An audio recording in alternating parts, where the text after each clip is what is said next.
세상에 할머니 뒤로 제가 직접 본 거예요. 직접 그 유튜브에서 본 거예요. 할머니 뒤로 오리가, 청둥오리가 졸졸졸졸 따라다니는 거예요. 청둥오리가. 너무 신기하잖아요. 오리, 그냥 오리도 아니고 청둥오리는 날아다니는 야외생 오리인데, 얼럭덜럭한 오리가 할머니 뒤를 몇 마리가 쫓아다니니까 그 리포터가 마이크를 대고, 할머니 저기 오리예요. 그러니까, 그러면 오리지 개요? 그러는 아니 여기는 무슨 청둥오리가 어떻게 쫓아다니냐 이런 뜻이에요. 그래서 할머니 저거 왜 키워요? 먹으려고 키우지요. 그래요? 할머니 저것도 팔아요? 그러니까 팔지요. 얼마예요? 아이 주는 놈이 알지요. 파는 년이 알아요. 그러니까 이제 리포터가, 할머니 한 10,000원이면 돼요. 그러니까 냅둬요. 지들끼리 놀게. 그러니까 할머니 15,000원이면 어때요? 지들끼리 놀다 퀵 뒤지게 내둬요. 그냥 할머니 20,000원 드릴게요. 그랬더니까 살게요? 그랬더니 살게요? 그러니까 얼마인지 몰라. 충청도 사람들은 저기 얼마예요? 그러면 20,000원이요. 그러면 되는데 냅둬요. 지들끼리 놀다 뒤지게. 그래서 안 판다는 거야. 그 돈 갖고는. 20,000원 드릴까요? 그랬더니 살게요. 이제 그제서야. 여러분 오늘 말씀 보러 은혜를 받으러 오늘 부흥에 나왔는데 이러면 안 돼. 줄게요. 은혜 주실게요. 주면 받고 아니면 말고 이러면 안 된다고. 간절함이 있어야 돼. 할렐루야. 간절함이 있어야 돼. 오늘 저녁에 이제 집회가 끝나는 마지막 날에 여러분 안수기도도 해드리고 또 뜨겁게 기도하는 시간도 가질 텐데, 여러분 정말 어쩌면 내 인생의 터닝 포인트가 되는 날이다. 어쩌면 오늘이 정말 나를 변화시키는 하나님의 내 인생의 생일과 같은, 영적 생일과 같은 날이다. 정말 오늘을 기점으로 내가 지금까지 신앙생활한 게 정말 전부가 아니었구나. 이런 세상이 있구나. 이런 놀라운 은혜가 여러분들이 바로 여러분이 주인공 되길 주의 이름으로 축원합니다. 오늘 말씀 봅니다. 빌립보서 3장 13절 14절 말씀이에요. 자, 13절 14절 같이 읽어요. 시작. 형제들아, 나는 아직 내가 잡은 줄로 여기지 아니하고 오직 한 일, 즉 뒤에 있는 것은 잊어버리고 앞에 있는 것을 잡으려고 표대를 향하여 그리스도 예수 안에서 하나님이 위에서 부르신 부르심의 상을 위하여 달려가노라. 아멘. 좋으신 하나님 감사합니다. 이제는 우리 귀를 열어주시옵소서. 하나님의 음성이 들려지게 하여 주옵소서. 주의 말씀 안에서 우리가 변화되는 은혜의 시간이 되도록 축복하여 주옵소서.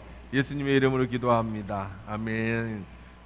하나님이 쓰시는 사람이라는 주제로 우리가 설교 말씀을 듣고 있습니다. 첫째, 하나님 쓰시는 사람은 어떤 사람이다? 깨어진 사람이다. 여러분 제발 놓으세요. 뭐 자꾸 붙잡고 있지 마. 붙잡고 있지 마. 포기해야 돼. 포기. 세상은 포기를 싫어하죠. 세상 사람 악착같이 싸우라고 하죠. 근데 하나님은 내 손에 있는 걸 놓으라고 말씀하셔요. 뭘 그렇게 아둥바둥 이거 아니면 죽을 것처럼, 그것 때문에 병이 나고 그것 때문에 관계가 깨지고, 어떤 사람은 그게 돈일 수도 있고 자식일 수도 있고 뭐 자기 뭐 어떤 개인적인 어떤 야망일 수도 있고, 뭐가 됐든 간에 그것이 무너져요. 깨져요.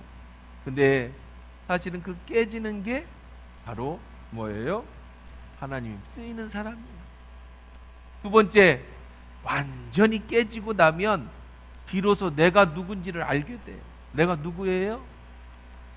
아무 능력이 없는, 정말 무익하고 아무것도 아니라는 거예요. 내가 아무것도 아니니까 그때서야 하나님이 너 스스로 할 수 있는 게 아무것도 없니? 예, 이제 병든 몸밖에 안 남았어요. 이제 사람들한테 상처받아가지고 가정에서도 남편과 아내도 자녀도 이제 다 무너지고 이제 어떻게 살아야 될지 알 수가 없어요. 그렇게 나는 세상을 다 이길 줄 알았는데, 난 세상을 다 내 것인 줄 알았는데 이제 보니 아무것도 아닙니다. 그러면 그때서야 하나님이 일하기 시작하시는 거예요. 그 사람은 이제 하나님을 붙잡을 수밖에 없어요. 이제는 주님밖에 없습니다. 내가 누군지를 알아. 그 다음에 하나님이 누구신지를 알지요. 내게 능력 주시는 자 안에서 내가 모든 것을 할 수 있다. 무슨 차이라고 그랬어요? 이제부터 내가 하는 게 아니라 내 안에 능력 주시는 하나님에 의해서 살아가게 되는 줄 믿습니다. 이 사람이 바로 하나님이 쓰이는 사람입니다. 아직도 깨어지지 않고 아직도 내가 뭔가 할 수 있다고 생각하고 아직도 내가 뭔가 혈기가 남아있고 아직도 내 자아가 남아있으면 죄송하지만 그거 깨트릴 때까지 하나님은 아직 나를 유보시키는 거예요. 그래서 예수 믿어도 기쁨이 없고 감사가 없고 세상 사람과 다를 것 없는, 왜 안 깨졌어요? 안 잡았어요. 자, 근데 여기까지는 이제 또 사람들이 많이 신앙생활을 많이 하다 보면, 오래 하다 보면 깨지는 경우를 많이 경험합니다. 내가 자신을 깨닫는 경우를 참 많이 경험합니다. 그래서 주님을 붙잡는 경우를 많이 합니다. 근데 오늘 세 번째 시간이야. 그러면 깨어지고 주님만 안다고 해서 하나님 앞에 쓰임받고 축복받는 사람이 되느냐? 아니에요. 이게 마지막이 중요해요. 그 다음에는 세 번째 시간이, 오늘의 주제는 뭐라고요? 이기는 훈련을 하는 사람. 훈련을 통해 강해져야 되는 거예요. 내가 깨어진 거는요, 내 자신을 깨닫는 거는요, 마치 예수님께서 말씀하신 거듭나는 것과 같아요. 이제 아기로 태어났어요. 이제 드디어 이제 내가 사는 것이 아니요 내 안에 그리스도께서 사는 인생을 살기 시작합니다. 이제야 신앙의 눈이 조금 떠져요. 아, 내가 사는 게 아니라 주님의 은혜로 사는구나. 이제서야 눈이 조금 떠져요. 이제 그 다음부터는 뭘 해야 되느냐? 훈련을 해야 돼요. 훈련. 어떤 훈련? 무슨 훈련? 이기는 훈련. 승리하는, 사단과 싸워서 이기는 훈련, 세상에 나가서 승리하는 훈련, 그래서 세상을 이기는 훈련, 충만한 다스리는, 하나님의 명령하신 대로 세상을 이기는 훈련을 해야 돼. 한번 따라해 봅시다. 하나님은 최고의 경영자이시다. 하나님은 최고의 경영자이시다. 아멘. 이게 무슨 말인 줄 아세요? 우리는 인생 살다 보면은요, 직장 상사가 나를 못 알아볼 때가 있어요. 내 능력을 못 알아볼 때가 있어요. 그걸 알아보는 게 능력이에요. 그게 힘이야. 그런 사람을 만나야 돼요. 내 속에 있는 잠재력을 끌어줄 사람을 만나야 돼. 그게 경영이에요. 회사도, 잘 되는 회사는 결국 사람이잖아요. 그러니까 오너가, 사장이 직원을 잘 볼 수 있어서 그 직원 속에 있는 잠재력을 끌어낼 수 있는 힘이 있어야 되는 거예요. 이게 경영인데, 근데 세상 사람들은요, 이 경영에 실패하는 경우가 참 많아요. 좋은 인재를 놓쳐요. 또 반대로요, 내가 능력이 있는데 회사가 나를 안 알아봐 준다고 생각하는 사람들도 있어요. 제 서울에 있는 동생은요, 지금 크게 사업을 합니다. 하나님 지난번에 뇌출혈이 있어서 하나님 살려주시고, 요즘 전화해 보니까 뭐 다 많이 좋아져서 계속 또 사업을 잘한다고 하는데, 이 친구는 이제 저랑 호주에 가서 같이 공부를 했습니다.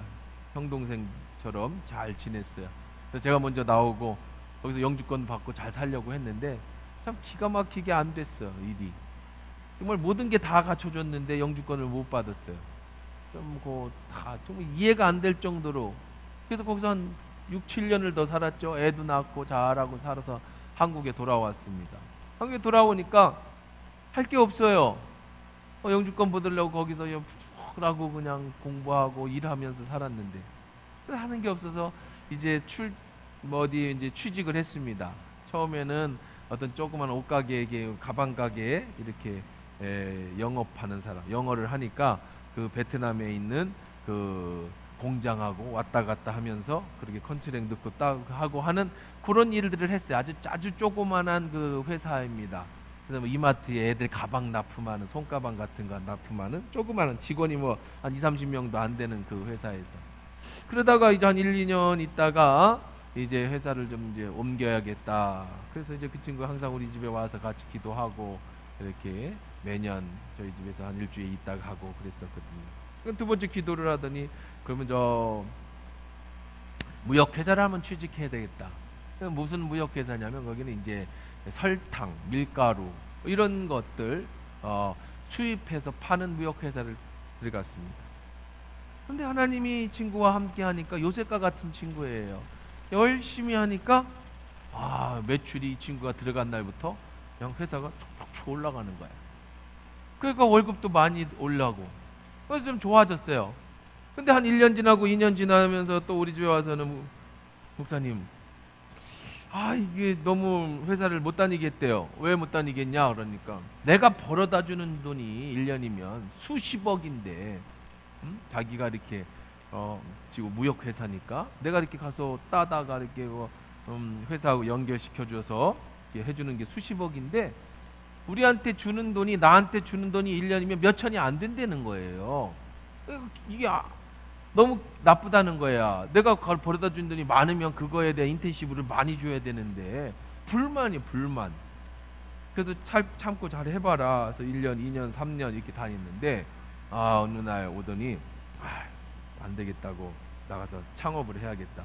그래서 같은 부서 과장 또 뭐 자기는 말단 직원이고 말단 직원 대리 과장 이렇게 3명이서 이제 작당을 했어. 우리 나가자.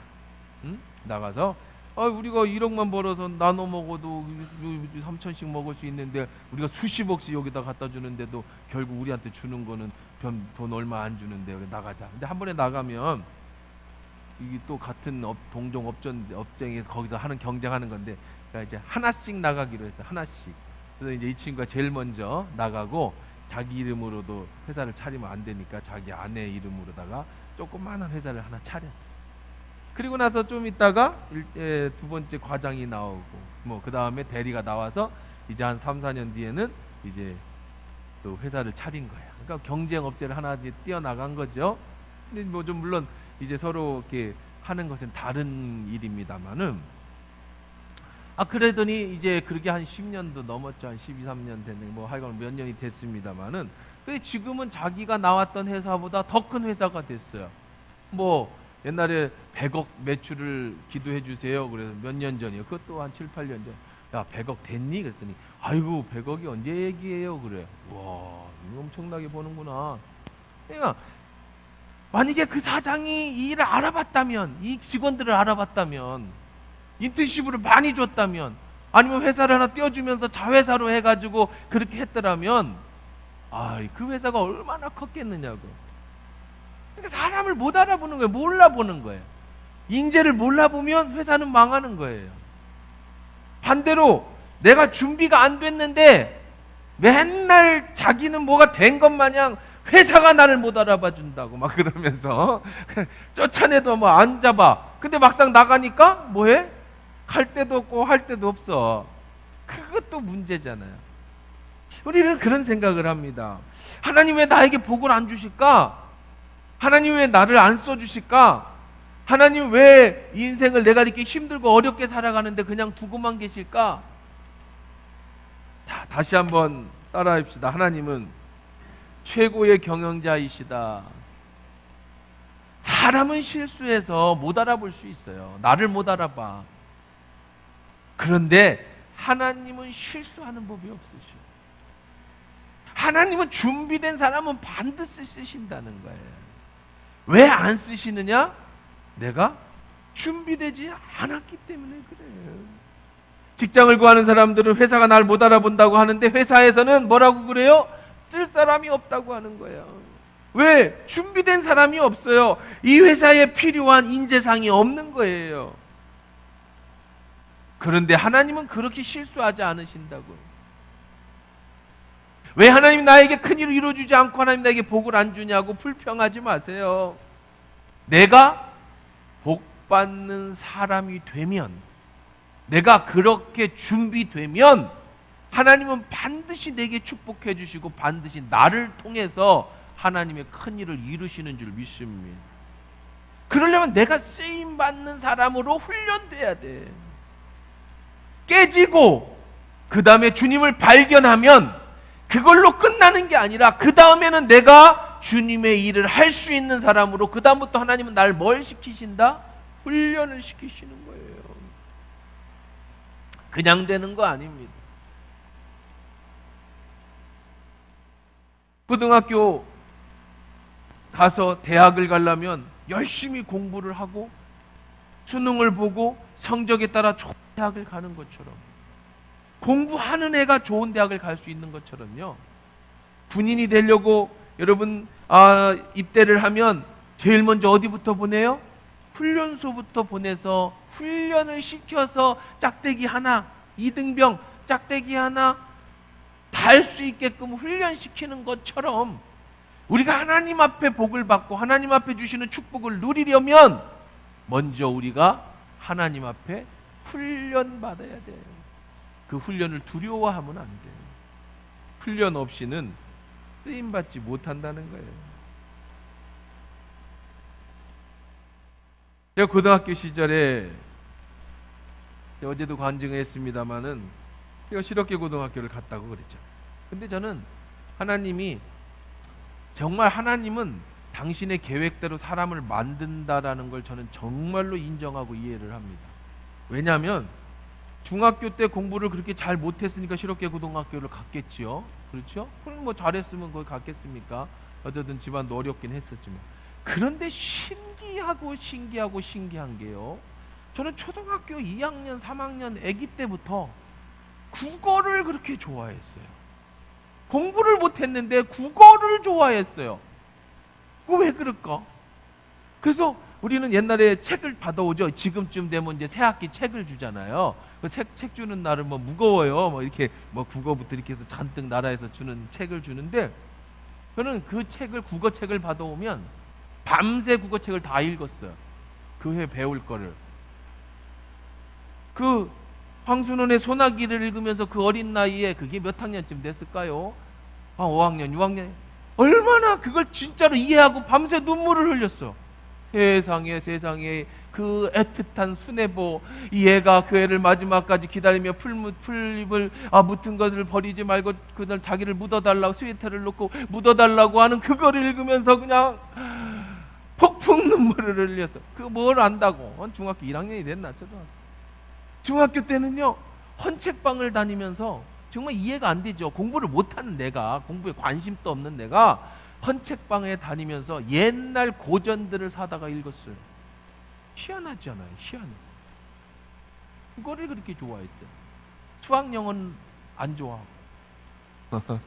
영어는 안 좋아하게 된 계기가 있어요.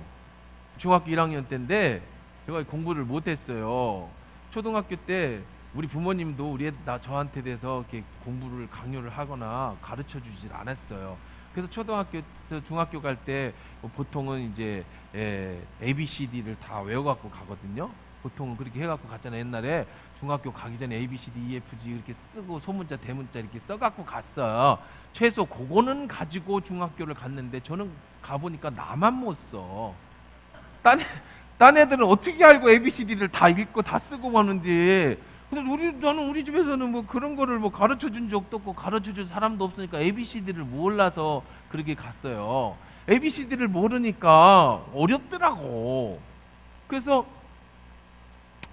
이제 영어를 못했죠. 영어를 못 따라갔어요. 뭐 이제 사전 공부를 ABCD를 안 배워갖고 하니까 그냥 학과 전체에서 나만 ABCD를 모르더라고. 그러니까 선생님이 나한테는 ABCD 숙제 내주고 딴 애들은 막 읽어. 근데 난 읽기는 고사하고 뭐 ABCD를 배워야 되니까 그래서 열심히 읽었는데, 한 2학기인가 이제 뭐 한 중간쯤 됐는가요? 한 이제 1학년 중간쯤 됐는데, 그때 이제 기간제 선생님인가가 왔던 것 같아. 전문직 영어 선생님은 아닌 것 같고, 그 선생님이 이제 한 명씩 일어나서 책을 읽으라는 거예요. 앞에서부터 시키는 거야. 영어 책을 떠분떠분 읽는 거 시키는데, 가슴이 내 차례가 됐어. 읽으래. 네, 검은 건 글씨요, 하얀 건 책이요. 딴 애들은 읽는데 나는 못 읽어. 근데 이 여자 선생님인데 나를 신기하게 봤나 봐. 못 읽는다고, 그 영어를 못 읽는다고. 그들이 교무실로 오라는 거예요. 교무실로. 그래서 교무실을 이제 끝났어요. 근데 전 선생님이 너무 무서웠거든요. 교무실 가는 것도 두렵고 막. 그래서 그냥 중학교 1학년 때니까 막 아무것도 몰라가지고 다들 떨면서 교무실에 갔는데, 왜 그랬는지 뭐 어쩐 일인지 그 전후 사정은 생각이 안 나는데 한 가지만 생각이 나. 엄마 모시고 오라는 거예요. 울면서, 밤새 울면서 우리 어머니한테 얘기했어요. 엄마, 학교 선생님이 올해 우리 어머니 하시는 말이 있어요. 나는 네 형 중학교 졸업할 때 상 받는데 엄마 오시래도 안 갔다. 우리 형은 공부를 잘해서 교장 선생님 상 받았어요. 이렇게 사전 받았어, 사전. 그 당시 한 2명만 올라갔다. 1등, 2등 전교. 거기도 안 갔다는 거예요, 우리 어머니는. 근데 공부 못한다고 교무실에 엄마가 가냐? 못 간대. 어머니 안 간대, 안 가. 우리 어머니 딱 한 번 학교 왔어요. 농구 가는데 서류 쓰러. 안 오면 안 써준다 그래서 하는 수 없이 한 번 가신 거 말고는 학교를 못 가. 우리 어머니도 학교 가는 걸 무서워하셔가지고 학교를 안 가세요. 그래서 그날 저녁에 이제 그 다음 주 이제 영어 시간이 돼서 선생님을 봐야 되는데 덜덜덜 떨리는 거예요. 그래서 또 선생님이 날 부르고 교무실로 오래. 엄마 왜 모시러 오는데 안 오시냐는 거야. 그러니까 아마 지금 생각에는 왜 애를 이렇게 버려놨느냐 그런 것 같아. 왜 ABCD도 안 가르치고 학교 보냈냐, 뭐 가정 형편이 어떠냐, 뭐 이런 걸 좀 보고 싶었는 것 같아. 너무 못하니까. 그래서 제가 고민을 하다가 한 가지 생각을 해냈어. 내가 못 읽은 본문이 있잖아요. 이거를 내가 영어를 못 읽으니까 동화정과에 보면 그 밑에 한글로 써 있어요. My room is upstairs 이렇게. 그 1학년 때는 못 읽으니까. 그래서 그날 밤에 이제 내일이 영어 선생님인데 그걸 다 외웠어. 한글로. 영어는 못 외우고. 그래서 선생님한테 가가지고 엄마 왜 안 모시고 왔어? 선생님 제가 영어 다 공부해서 이제 저 읽을 수 있습니다 하고 책을 펴고 외운 거야. 영어는 못 읽고. 그때 그 본문을 지금도 외워 내가. My room is upstairs. My father's room is downstairs. 이제 첫 번째 중학교 내 방은 위층에 있고 우리 아빠 방은 아래층 뭐 이런 얘기인 거야. 그냥 별것도 아닌데 다 외우고 갖고 선생님이 날 딱 뻑치더니 그러더니 대때 가래. 그래가지고 그냥 그 위기를 벗어남과 동시에 제가 영어 책을 땅바닥에다 내팽겨 치면서 내가 절대로 영어를 안 읽겠다. 내가 다시는 영어를 보나 봐라. 내 인생에 얼마나 수치스러운지 영어를 포기해버렸어요. 아예 영어를 그냥 그때부터 포기를 했어요. 그래서 영어 시험 보면 그냥 다 찍어서 영어는 하나도 몰라. 근데 국어는 신기하게 국어 시간에는 그렇게 재밌고 좋고, 국어는 뭐 항상 100점만 맞는. 국어는 그냥 너무 뭐 고등학교 교과서 읽고 뭐 이게 사다가 뭐 이제 구멍 뭐 현진건의 뱃다라리 나도양의 물레방아 도는 언덕 뭐 또 뭐 이런 것들 있잖아요. 그런 거 다 찾다가 그냥 옛날 고전들이 너무 재밌더라고. 그러면서 읽었는데 나중에 이제 고등학교를 가니까 고등학교 가니까 뭐 영어가 필요가 없어요. 실업계 고등학교는 그냥 뭐 영어 뭐 선생님이 읽으라고도 안 하고 뭐 영어 시간이 있긴 한데 선생님이랑 한 10분 선생님이 책 읽어주시고 그냥 나머지 자습하고 그냥 이렇게. 또 저를 사랑해 주시는 선생님이 영어 선생님이셨는데 그래서 나 데리고 가서 그 어학실 청소나 시키고 그 선생님하고 재미있게 고등학교 3학년을 놀았어. 그래서 나는 내 인생에 영어는 필요 없는 거잖아요. 국어는 좋아해도 영어는 필요 없어. 도덕, 국어 이런 인문 쪽은 정말 좋아했는데 영어, 수학 이건 아주 꽝이야, 꽝. 아예 모를 때. 근데 문제가 생기잖아요. 무슨 문제가 생겨? 어제 하나님 나보고 어디 가래? 신학교 가래요. 신학교 가려면은 어디를 가야 돼? 우선은 대학을 가야잖아. 근데 영어를 못해. 영어를 못하는데 어떻게 신학교를 가요? 하나님이 너무하다. 그런 생각이 드는 거야. 그래서 이제 제가 나중에 이제 대학을 가려고 열심히 공부를 하는데 신학교를 지원해서 이제 고등학교를 졸업하고 이제 신학교를 지원했는데 떨어졌어요. 전기. 저 이제 본고사 출신이니까 수능 있기 전에. 그때는 이제 전기, 후기, 그다음에 전문대 이 세 개잖아요. 옛날 그 시대 사람들 다 알잖아요. 근데 전기를 제가 호서대학교 신학과를 썼는데 당연히 안 되지. 영어 수학을 하나도 모르는데 국어만 가지고 국어, 윤리, 뭐 사회 이것만 갖고 어떻게 대학을 가? 보기 좋게 떨어졌어요. 근데 후기에 신학교가 없어. 갈 만한 데가.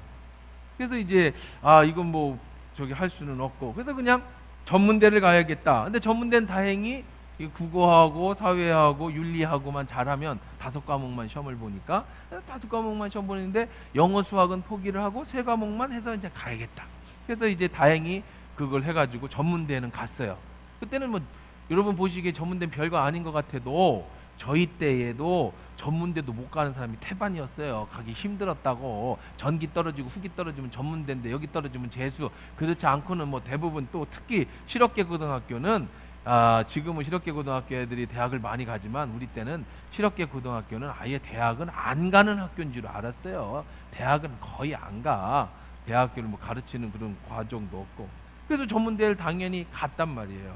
갔는데 가보니까 영어를 전문대는 그냥 갔는데 이 전문대 나와서 신학교를 가려고 하면 대학원이든 신학교 편입을 하든 영어가 필요하잖아. 영어가. 이거 죽을 때까지 영어가 날 따라다니게 생겼어요. 그래서 어떻게 했느냐? 중학교 1학년 영어책을 사가지고 읽는 거부터 그때도 못 읽었어요. 그때도 못 읽어서 읽는 거부터 교회에 내가 중학교 선생님이었는데 학교 선생님 중학반 중고등부 선생님이었는데 내가 1학년 반이었어요. 2학년 반. 그래서 2학년 반이어서 내가 제자한테 교일학교 제자한테 내가 이제 대학생이지만 야 나 영어 좀 가르쳐줘라. 그래서 그 친구한테 가가지고 영어 읽는 거 그다음에 영어 중학교 1학년 걔가 썼던 그 참고서 이거 갖고 이제 공부를 하는 거야. 난 대학생인데 전문대도 대학이잖아요. 대학생인데 중학교 1학년 영어를 배우는 거예요. 그리고 이제 학원에 가서 성문 기초 영문법반에 들어가가지고 성문 기초 영문법에 들어가서 중학교 1학년 머리 까만 애들하고 같이 나는 맨 뒤에 앉아가지고 나는 처음에 내가 딱 들어가니까 그 반에 선생님인 줄 알고 애들이 그래서 학원 선생님인 줄 알고 다 차렷하고 있어. 내가 앞문으로 들어갔다가 뒤에 앉아가지고 맨 뒤에 이렇게 앉았어요. 이렇게 그랬더니 나 같은 젊은 애가 선생님으로 왔더라고. 그래서 그 친구하고 같이 영어 1학년 영어를 같이 성문 기초 영문법부터 시작을 한 거예요. 영어를 모르니까. 근데요 여러분 제가 국어를 좋아한다고 그랬잖아요. 여러분 보면은 제가 한문 시간에 그때 한문을 잘 쓰지는 않는데 국어 한문 쪽에 한문 선생님이 가르쳐 주신 것 중에 내 마음에 중학교 때 저희는 한문을 배웠어요. 저희는 한문 과목이 있었어요. 지금도 한문 과목이 있죠. 한문 선생님이 내게 가르쳐 준 것 중에 아주 머리에 팍 박힌 게 있었어요. 이게 뭐냐면 이 논어 위정편 제17장에 나오는 얘기인데 이게 자왈, 유희여, 지지호, 지지위, 지지, 부지위, 부지시, 자야 이런 이제 그 논어 위정편에 나오는 건데 이게 뭐냐면 유라고 하는 이 제자가 공자님한테 물었어요. 공자님 아는 것이 진리가 참으로 안다는 게 뭡니까? 아는 게 뭡니까? 라고 물어보니까 공자님 대답하시 말씀하시기를 자로야, 유야 이런 뜻이에요. 유의 원래 자로가 이름인데 유가 이름입니다. 어쨌든 유야, 그래서 유여 그러잖아요. 유야, 너에게 알미 무엇인지를 가르쳐 주마. 아는 거는 말이지. 네가 아는 것을 안다고 하고 네가 모르는 것을 모른다고 하는 것 이것이 참된 알미다라고 얘기를 한 거예요.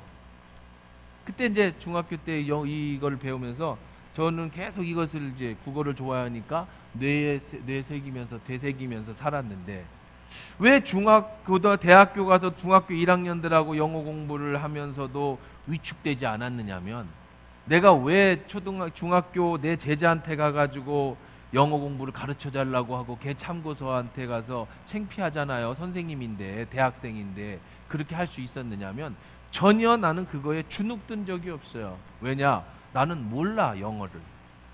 내가 모르는 걸 뭐 한다고 하고 모른다고 하는 거야. 그게 진짜 아는 거야.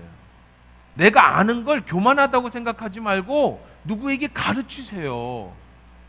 그게 아는 거예요. 우리는 모르는 것이 있을 수 있어요. 남들보다 아는 게 있을 수 있습니다. 내가 아는 건 가르쳐 주세요.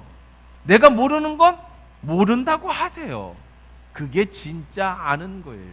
근데 우리는 자꾸 우리를 숨기죠. 우리 자꾸 가두고 모르면서 아는 척을 해요. 그리고 내 모르는 것이 들통나면 화를 내고 와지 벌거벗은 수치를 당하는 것처럼 창피함을 느껴요.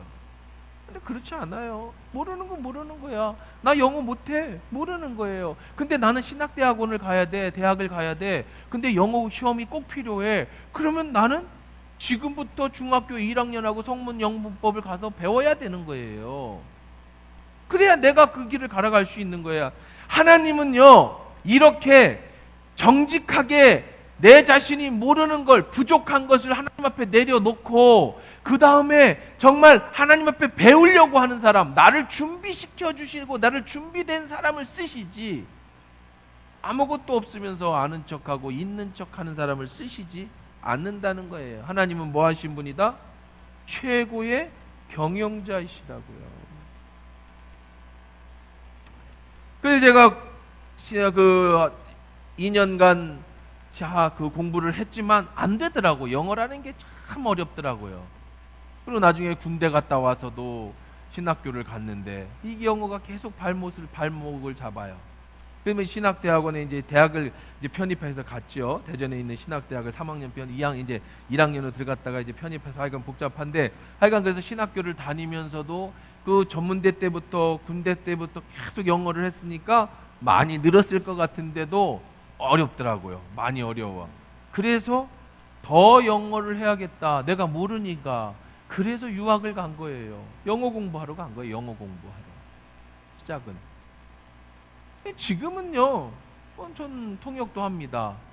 조금 우리 애들 데리고 해외 나가거나 설교자, 옛날에 요즘은 안 들여오지만 까만 우리 외국인 분들도 오셔서 우리 위해 설교도 하고, 옛날에 아프리카에서 오신 분들, 제가 통역도 하고, 먹고 사는데 영어 읽고 쓰고 말하고 하는데 전혀 지장이 없죠. 가르치고.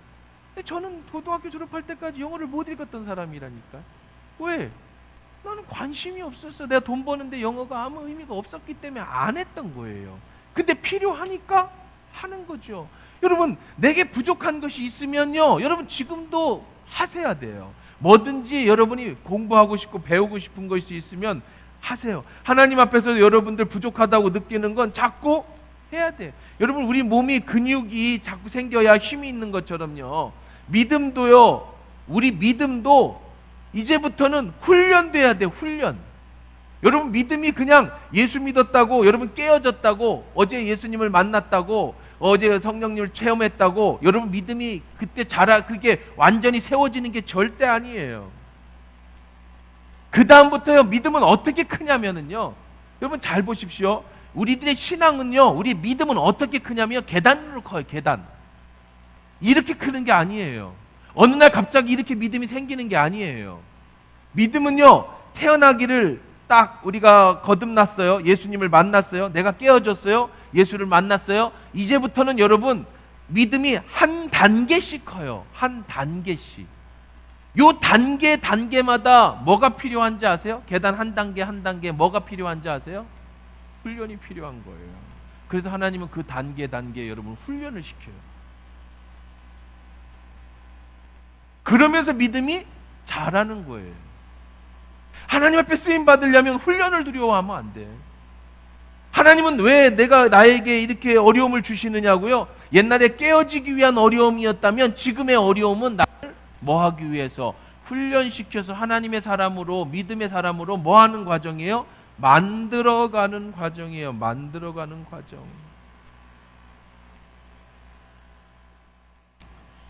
제가 어제 간증을 했었습니다. 주님을 만났다는 간증.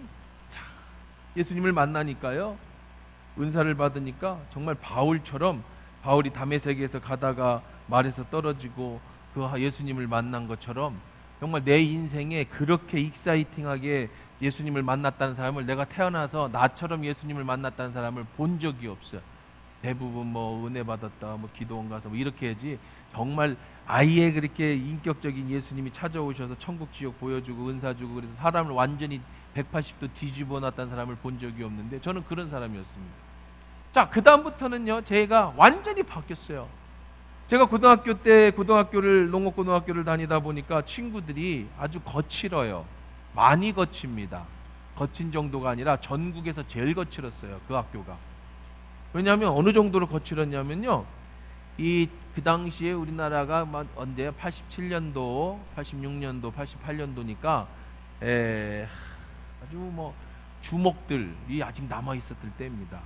그래서 동네마다 이게 그 범죄와의 전쟁 전이니까 그래서 우리 청주에는 시라소니파라고 하는 깡패 조직하고 파라다이스파라고 하는 조직이 양대 조직이 있었는데요. 이 본전통이라고 해서 옛날에 본전통, 옛날에는 일본식의 본전통이라고 해서 전주도 본전통이 있었을 거예요. 이름이 좀 객사로 바뀐 건데 대부분의 그 도시에는 본전통이라고 하는 그 일본식 명함 이름입니다. 중심이라는 뜻이에요. 청주 본전통에 가면 파라다이스파와 시라소니파가 두 양대파가 싸워요, 자주. 어느 정도로 심했느냐면 여러분 사건 25시 이런 데에도 나와서 뉴스에 나와서 제목이 시라와 파라예요. 그날 제목이. 그냥 뭐냐면 신대항복판에서 살인 사건이 나가지고 도망 다니는데 이제 시라소니파에서 파라다이스파를 칼로 찔러 죽이고 그래서 얘들을 공개수배 디디디 공개수배 이런 데에 나오는 그러니까 아주 뭐 정말 위험한 시절이요. 그때는 그렇게 조폭이 이렇게 활성하던 시절이었는데 이 조폭 똘마니가 다 우리 학교 출신들에서 나가는 거야. 공고에서 몇 명 안 와요. 다 농고 출신이야. 그래서 고3 때면 걔들이 스카웃으로 와요, 학교로. 고3과 함께 걔들은 거기로 취업을 해. 그리고 아주 유능한 애들은 졸업을 안 하고 취업을 해. 바로 스카웃이 돼서. 그래서 이제 조직을 하는 거예요, 그 당시에. 그 정도로 아주. 이 학교는 또 공부를 잘 안 하니까 무슨 부가 있었냐면 레슬링부, 그 다음에 검도부. 이게 전국체전에 가면 다 휩쓸어. 등치들이 다. 그러니까 중학교에서 등치 좋은 애들, 운동 잘하는 애들은 농구로 가는 거예요. 가서 이제 검도 많이 하고 레슬링 많이 하고. 그 다음에 이제 뭐 옛날에 그랬잖아요. 뭐 패싸움 하면 공부하고 싸우면 꽃갱이 들고 나 들고 막 30명씩 나가서 막 학교 앞에서 막 싸우고. 이거 영화 같은 얘기가 우리 시절에 있었던 얘기예요. 그때 그렇게 하고 놀았어, 그냥 자체가. 이제 저는 뭐 그 정도는 아니어도 어쨌든 놀다 보니 그런 친구들이랑 놀다 보니 험할 거 아니에요. 말도 험하고 욕이 거의 그냥 대부분이 욕이고 그냥 그러고 놀았어, 친구들이랑. 뭐 진짜 세상에서 하고 싶은 뻘짓이라는 뻘짓은 다 하고 세상 무서운 거 없이 살았다니까. 어제 가방 하나 슬리퍼에다 독에 넣고 점심만 먹고 나면 학교 단번에 나가서 시내에서 노는 거야. 그냥 제가 뭐 조폭을 했다는 건 아닌데 다 우리 선배들이고 그러니까 그냥 그렇게 하고 놀았어. 그렇게 하고. 그런데 고3 때 누구를 만났다고? 하나님을 만나버린 거예요. 1년 덜 놀았어. 2년까지 놀아서 1년 고3에 올라가면서 놀아야 되는데 못 놀아. 하나님을 만나서 그 겨울방학 때. 그러고 나서요, 입이 싹 바뀌는 거예요. 언어가 다 바뀌어요. 욕이 안 나와, 입에서. 욕을 못해. 은혜를 받아버렸더니. 그리고 친구들을 전도하기 시작하는 거야. 그랬더니 친구들이 엄청 놀래요. 무지하게 무서워해요, 나를. 미쳤다, 쟤. 아니, 생각을 해봐. 하루아침에 애가 바뀌는 게 있을 수 있는 거예요? 제 친구들이랑 놀 때 하나 아주 그냥 건달 두목 같은 놈이 하나 있었어요. 근데 이 친구랑 이제 친한 친구였는데 놀다가 그래도 친한 친구지만 그래도 힘이 세니까 거기서 이제 좀 똘마니처럼 노는 거죠. 그놈은 이제 건달 두목 같은 놈이고. 근데 이제 평균대에서 이렇게 놀아. 평균대가 있잖아요. 두 손 잡고 이렇게 하면서. 근데 이놈이 운동을 많이 하니까 자기 자랑하려고 체육 시간인데 이게 한 바퀴 뒤집고 막 이런 걸 하는 거예요. 그걸 연습한대. 그래서 자기가 연습하니까 이게 거꾸로 뒤집을 때 놔 그러면 노래. 알았어. 그래 친구 둘이도 다리를 잡고 이게 뒤집어 줬어요. 놔 그랬는데 노라고 그래서 놨어요. 근데 뒤로 그냥 나자빠진 거야. 거꾸로. 머리를 탁 맞았어. 야, 우리 죽었다. 이놈 깨어나면 이제 나는 맞아 죽었다. 이제 이게 보통 험한 놈이 아니거든. 그들이 일어나더니 울어요. 애가 뭐 울어? 왜 그래? 왜 여기 어디야? 우리 지금 뭐 여기 너 누구니? 막 그러는 거야. 한 몇 분 있다 일어난다. 5분, 10분 있다 일어났는데 우리는 뭐 앰뷸런스 불러야 되나 막 뇌진탕을 맞았는데 애가 여자가 됐어 갑자기. 그 강한 애가 얼마나 놀랬겠어 우리는. 한 일주일 후에 돌아오더라고요. 맞아 죽을 뻔했어. 돌아와가지고 다시 정신이. 이것처럼 사람이 하루아침에 바뀌면 우리는 어떻게 돼요? 놀래는 거예요. 근데 사람 내가 놀래. 좋았던 친구들이랑 그 옛날에 험한 짓도 안 하고 다니고 학교 가면 성경 읽고 기도하고 말도 욕도 안 하고. 왜? 너무 세게 받아버린 거야. 성령을 너무 세게 받아가지고 하루아침에 사람이 완전히. 그리고요 정말 저 영혼들이 다 불쌍한 거야. 내 친구들이 다 불쌍해. 쟤들을 다 전도해야 되는데, 저들을 하나님 앞에 데리고 가야 되는데 막 간절함이. 방언을 받아서 그날 막 그날 방언도 받아야 저녁마다 가서 기도하고 지하 밤 막 기도하면요 한 새벽 2시쯤 되면 혼자 기도하고 있으면요 지하 문인데 막 흔들어요. 나가보면 아무도 없어요. 진짜 신기한 일들이 많아요. 막 기도하면 유리창이 막 떨려요. 눈 떠보면 아무것도 없어요. 옛날에 그렇게 막 담력 훈련했어. 지하 새벽에 혼자 기도하고 있으면 얼마나 무섭습니까? 그러면서 막 저녁에 기도하고 낮에 학교 가고. 그러다가 봄방학 이제 3월달이 돼서 저희 아버지가 조그만 군소신학교에 강의를 가셨어요. 순복음 계통의 군소신학교에. 그래서 제가 너무 가슴이 뜨거워서 고3인데 고3 이제 3학년 1학기 봄인데 신학교를 들어가 버렸어요. 아버지 백으로. 거기 뭐 군소신학이고 인가신학이 아니니까 고등학교 졸업하고 안 하고도 상관없이 그냥 저녁에. 그러니까 낮에는 고등학교를 다니고 밤에는 신학교를 간 거예요. 밤에 매일 신학교를 갔는데 이 신학교는 순복음 신학교라서 공부반 기도반이야. 근데 신학교 수준이 지금 생각하면 죄송하지만 우리 아버지가 교수님이시니까 그렇게 세게 아니 그냥 훌륭하신 분이지만 그래도 우리 아버지가 교수니까 그렇게 학문적이지는 않을 것 같아. 내가 지금 생각해도. 그래도 그 백 믿고 이제 그 신학교를 간 거야. 저녁에 와서 기도하고 말씀 보고 너무 뜨거워서 전도하고. 제가 훈련을 얘기하는 거예요. 훈련. 그렇게 해서 내가 완전히 새 사람이 됐는 줄 알았어요. 학교도 이제 완전히 나는 그 친구들 다 끊고 이제 친구들하고 그런 나쁜 짓도 다 끊고. 그런 나쁜 짓은 아니야. 어쨌든 간에 다 끊고 이제 학교에서는 말씀 보고 애들이 다 미쳤다고 쟤 조심해라 큰일 난다. 그래서 그렇게 이제 생활을 하고 저녁에는 신학교에 가서 그냥 소나무 뿌리 뽑아야 된다고 그래서 그냥 그 형님들하고 같이 가서 산에 올라가면 새벽에 10시까지 공부시키면 11시까지 공부하면 그 다음에 산으로 올려보내요. 그럼 소나무 붙잡고 기도하고 이렇게 이제 훈련을 뜨겁게 받고 있었는데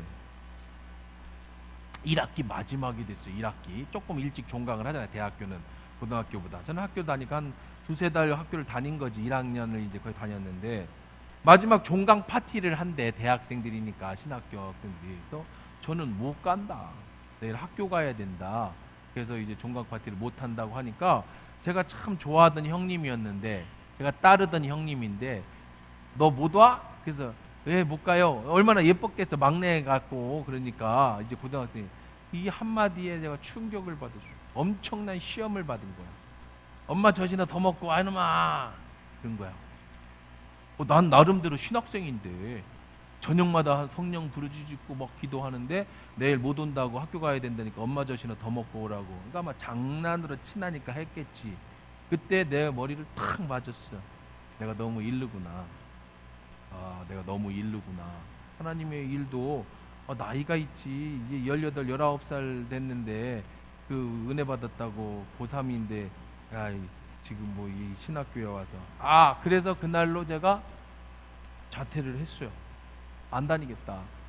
그래서 생각한 거야. 어른 되고 다녀야지. 내가 뭐 목사가 안 되는 건 아닌데 내 나이 들어서 가야겠다. 이게 너무 창피한 거야. 엄마 젖이나 더 먹고 오라고 하니까 이분들이, 나는 나름대로 신학생의 자부심을 가지고 학교를 다녔는데 이 형들이 나를 애기로 봤구나. 이게 이제 충격을 받아서 그 다음에 이제 그거를 이제 내가 그 목사가 돼야 되겠다, 하나님의 사명을 받아야 겠다라는 걸 딱 놓으니까 그 다음부터는 다시, 여러분, 훈련이 안 되니까 어떻게 되냐면 다시 옛날로 돌아가 버리는 거예요.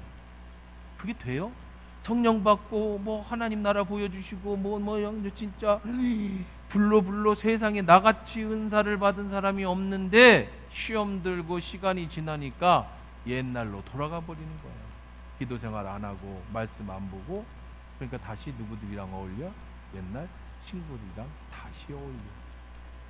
그리고 나서 이제 그 당시만 해도 뭐 대학 가고 이런 생각은 아예 없었으니까 나는 그렇게 신학교 가서 목사 되려고 그랬어요. 그러니까 그때는 너무 무지했지. 그냥 목사만 되면 되는 줄 아는 거예요. 누가 나를 이끌어줄 사람이 없었어. 정식 신학교가 뭔지, 신학대학이 뭔지 이런 걸 누가 아무도 안 알려주고, 나는 그냥 야간 신학교라도 나오면 바로 목사가 되고, 진짜로 그때는 야성 있던 시절이니까 막 개척하고 뭐 이러는 건 줄 아는 거지 나는요. 그런데 거기서 딱 멈추니까 나이 들고 신학을 해야겠다. 지금 뭐 내가 신학대학을 가는 거, 뭐 농고 나와서 무슨 신학대학을 가. 그러니까 돈을 벌어야지. 다시 취업을 가려고 준비를 다 하고, 취업 날이 이제 일주일이 안 남았어요. 5일 후면 이제 취업을 가는 거야. 고등학교는 이제 실업계 고등학교는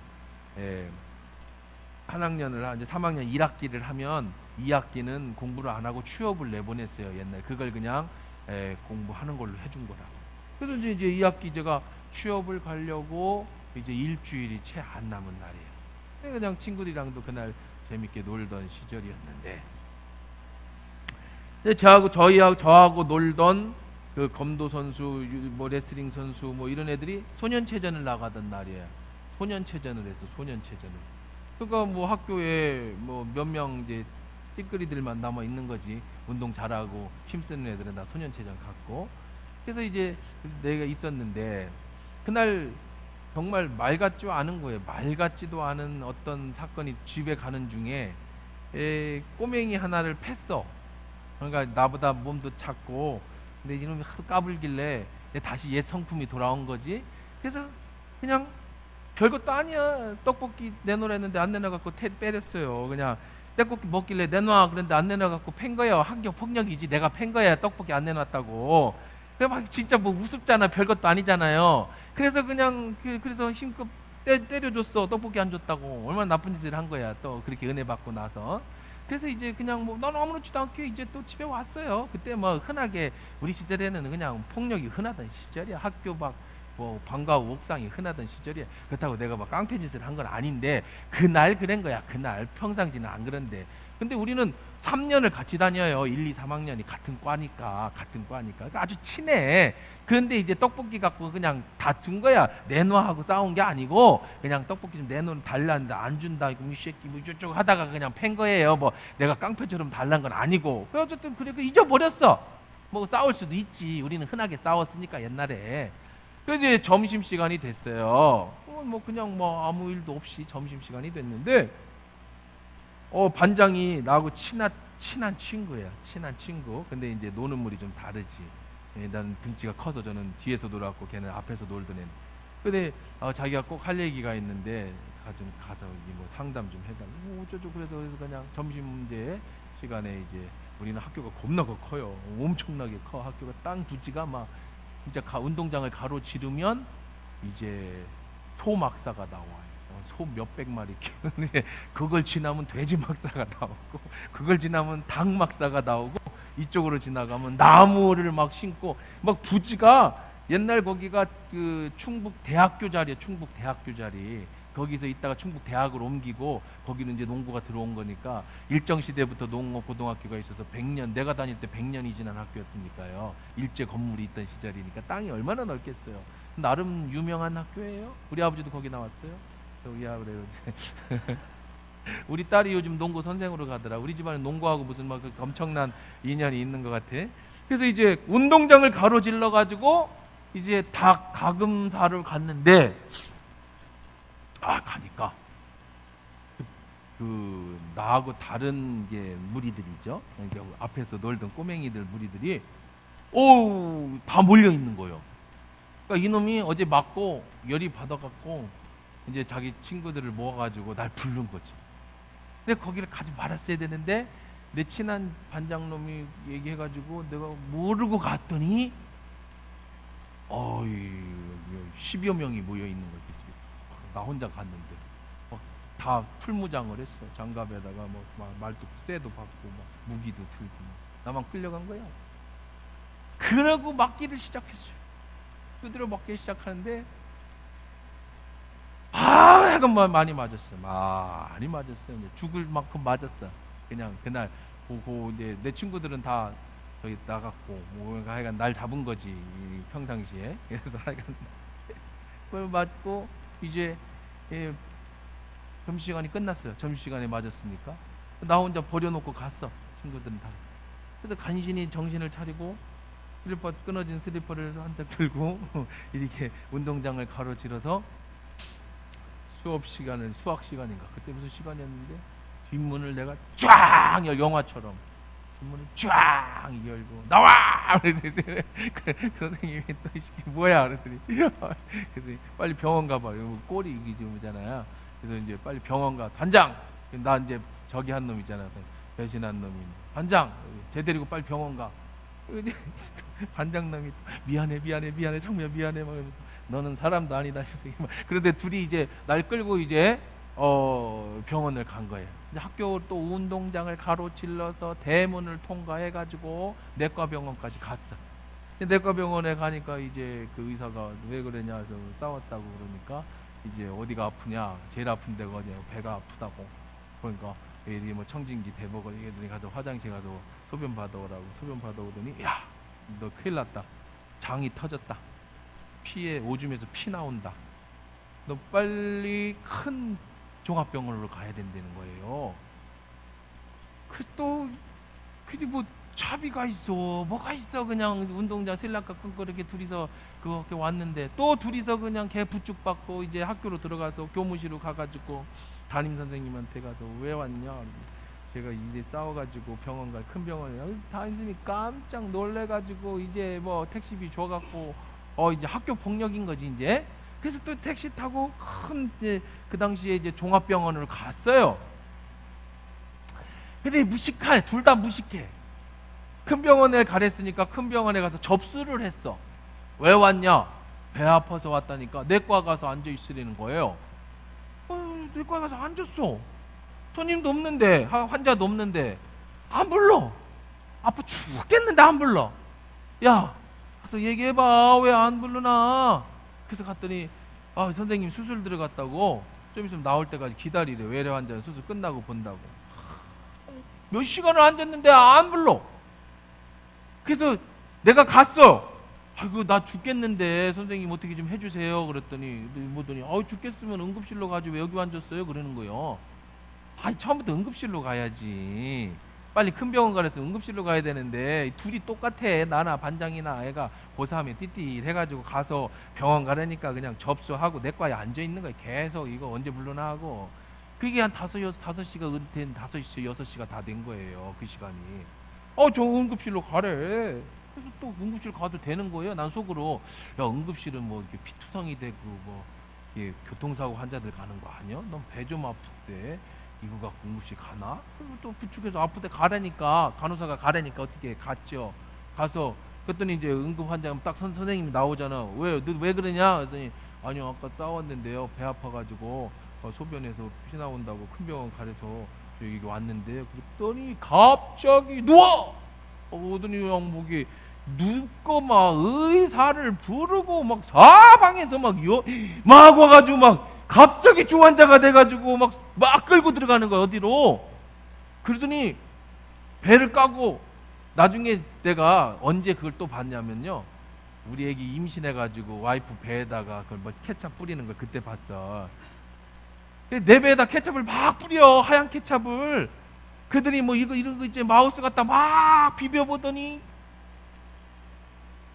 이 우리 장기 중에 비장이라는 데, 비장, 피를 생성해내고 이렇게 하는 비장이라고 하는 게 장기 옆쪽에 옆구리에 비장이 있는데 비장이 터진 거예요. 근데 진짜 놀라운 거는요, 비장이 터지면 2시간 안에 죽는데 사람이다. 장은 어떤 장기든 터지면 2시간 안에 다 죽는데요. 그래서 안전벨트를 잘못 매면, 안전벨트 이렇게 누워서 매잖아요. 운전습관 잘못해서 안전벨트를 여기다 매, 허리다 안 매고 안전벨트를 맸는데 사고가 나서 안전벨트 때문에 장이 터지면 그 사람은요 거의 죽는데, 왜 죽느냐면 장기에 피가 굳어버린대요. 터진 피가 안에서 굳으면 장기를 굳힌다는 거, 못 움직이게, 간이고 폐고 이게 피가 굳어서 죽는다는 거예요. 빨리 피를 빼내야 돼. 그래서 교통사고 나서 안전벨트 못 내서 죽는 사람은 대부분 장파열로 죽는다네. 장파열로. 이게 피가 굳어서 죽는다는 거예요. 근데 나는 12시에 터졌어. 12시에. 근데 응급실에 간 시간이 5시나 6시가 된 거예요. 그러더니 빨리 보호자 데리고 와. 수술 들어가. 급하게 수술 들어가. 나는 응급실에 있고, 그때는 핸드폰이고 이게 없잖아. 전화가 삐삐도 없던 시절이잖아. 집으로 아무리 전화를 해도 안 받으셔. 수요일이야 그날이. 수요 예배가 있는 날이에요. 수요 예배가 있어. 7시부터 그 시간이 5, 6시가 됐으니까. 그러니까 교회 가서 안 받으시는 거야. 그러니까 이 친구가 집으로 갔어. 집으로. 교회로. 근데 예배 시간이래. 나 나중에 들은 얘기야. 근데 그 나중에 아버지한테 제대로 들어야 되는데 끝날 때까지 앉았다가 얘기를 했나 중간에 얘기를 했나 그거는 모르겠어. 하여간 근데 이제 그러고 아버지가 어머니하고 같이 온 시간이 9시가 넘었어. 저녁 9시가 넘었어. 예배 끝나고 왔으니까. 근데 그 전에 누가 먼저 왔냐면 담임 선생님이 먼저 왔어. 그 담임 선생이 사인을 했어. 근데 신기한 건요, 그때 난 지금도 기억해. 얼마나 가오가 셌느냐면, 그 젊은 혈기가 얼마나 셌느냐면, 응급실에 들어가면서 선생님을 쳐다보면서 예쁘게 잘라주세요 선생님 그랬다니까. 왜 그렇게 배를 잘라 수술을 해야 되는데 의사 선생님한테 예쁘게 잘라주세요 하고 들어갔다고. 그냥 그 아주 객기지, 객기. 고등학생의 객기. 근데 머리 위로 이렇게 문을 열고 침대를 끌고 저기로 수술실로 들어가잖아요.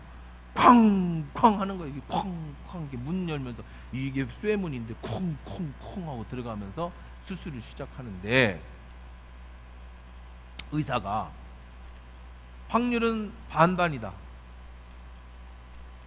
얼만큼 터졌는지, 피가 얼만큼 굳었는지, 어떤 상황인지에 따라서 죽을 수도 있고 살 수도 있다. 일반적으로는 죽었다. 다. 지금 12시에 싸웠는데 9시에 응급수술을 했어. 보호자가 왔으니까. 아버지 어머니는 나올 때 왔어. 나와서 내가 마취해서 깰 때 소리가 들렸으니까 아버지 어머니 오시기 전에 담임 선생님이 사인해갖고 수술실에 들어갔으니까 내가 뭐 몇 시겠어요. 그러고 나오니까 이제 뭐 깼는데, 마취해서 깼는데 누가 울어. 엄청나게 울어. 이렇게 보니까 어머니가 그때 와가지고 막 그냥 사방에 아는 사람들 다 전화해서 우리 아들 살려달라고 기도해라고 막 모든 목사님들한테 다 전화하고. 그러니까 나는 또 깨어나서 이제 오늘 밤이 고비다. 이게 고름주머니, 피주머니를 찾는데, 이제 여기다가 구멍 뚫어갖고 피주머니를 찾는데, 이 피가 응고되고 수술은 잘 됐는데 이게 계속 나와서 안 굳고 바깥으로 나오면 살고 안에서 굳으면 죽는다. 의사는 맨날 뭐 위험한 얘기만 하잖아요. 그러면서 이제 밤을 넘긴 거야. 그날 밤에 넘겼는데 죽었을까요? 살았을까요? 그렇지? 여기 뭐 천국에서 지금 뭐 간증 집회하는 날 아니죠?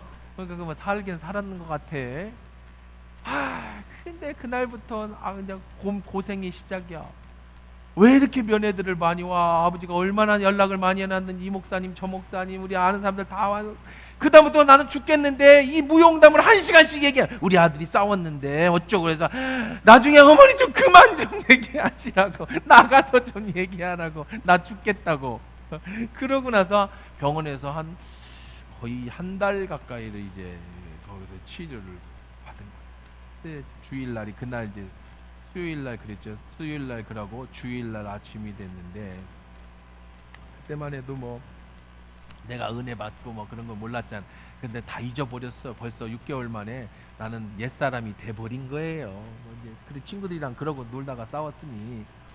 근데 밖에서 그날이 주일인지도 몰라. 너무 이제 뭐 비몽사몽에 막 지금 정신없던 시절이었고, 딱 기억에 나는 건 제가 프로야구 MBC 청룡을 좋아했는데, MBC 청룡이 그 당시에 한국 시리즈에 가가지고 막 그걸 하던 그런 기억만 나. 죽어간 비몽사몽간에 그 병실에서 뭐 프로야구를 하던 그런 것만 기억이 나는데, 어느 날 잠을 들었는데요, 천국의 노래가 나오는 거야. 천국의 노래.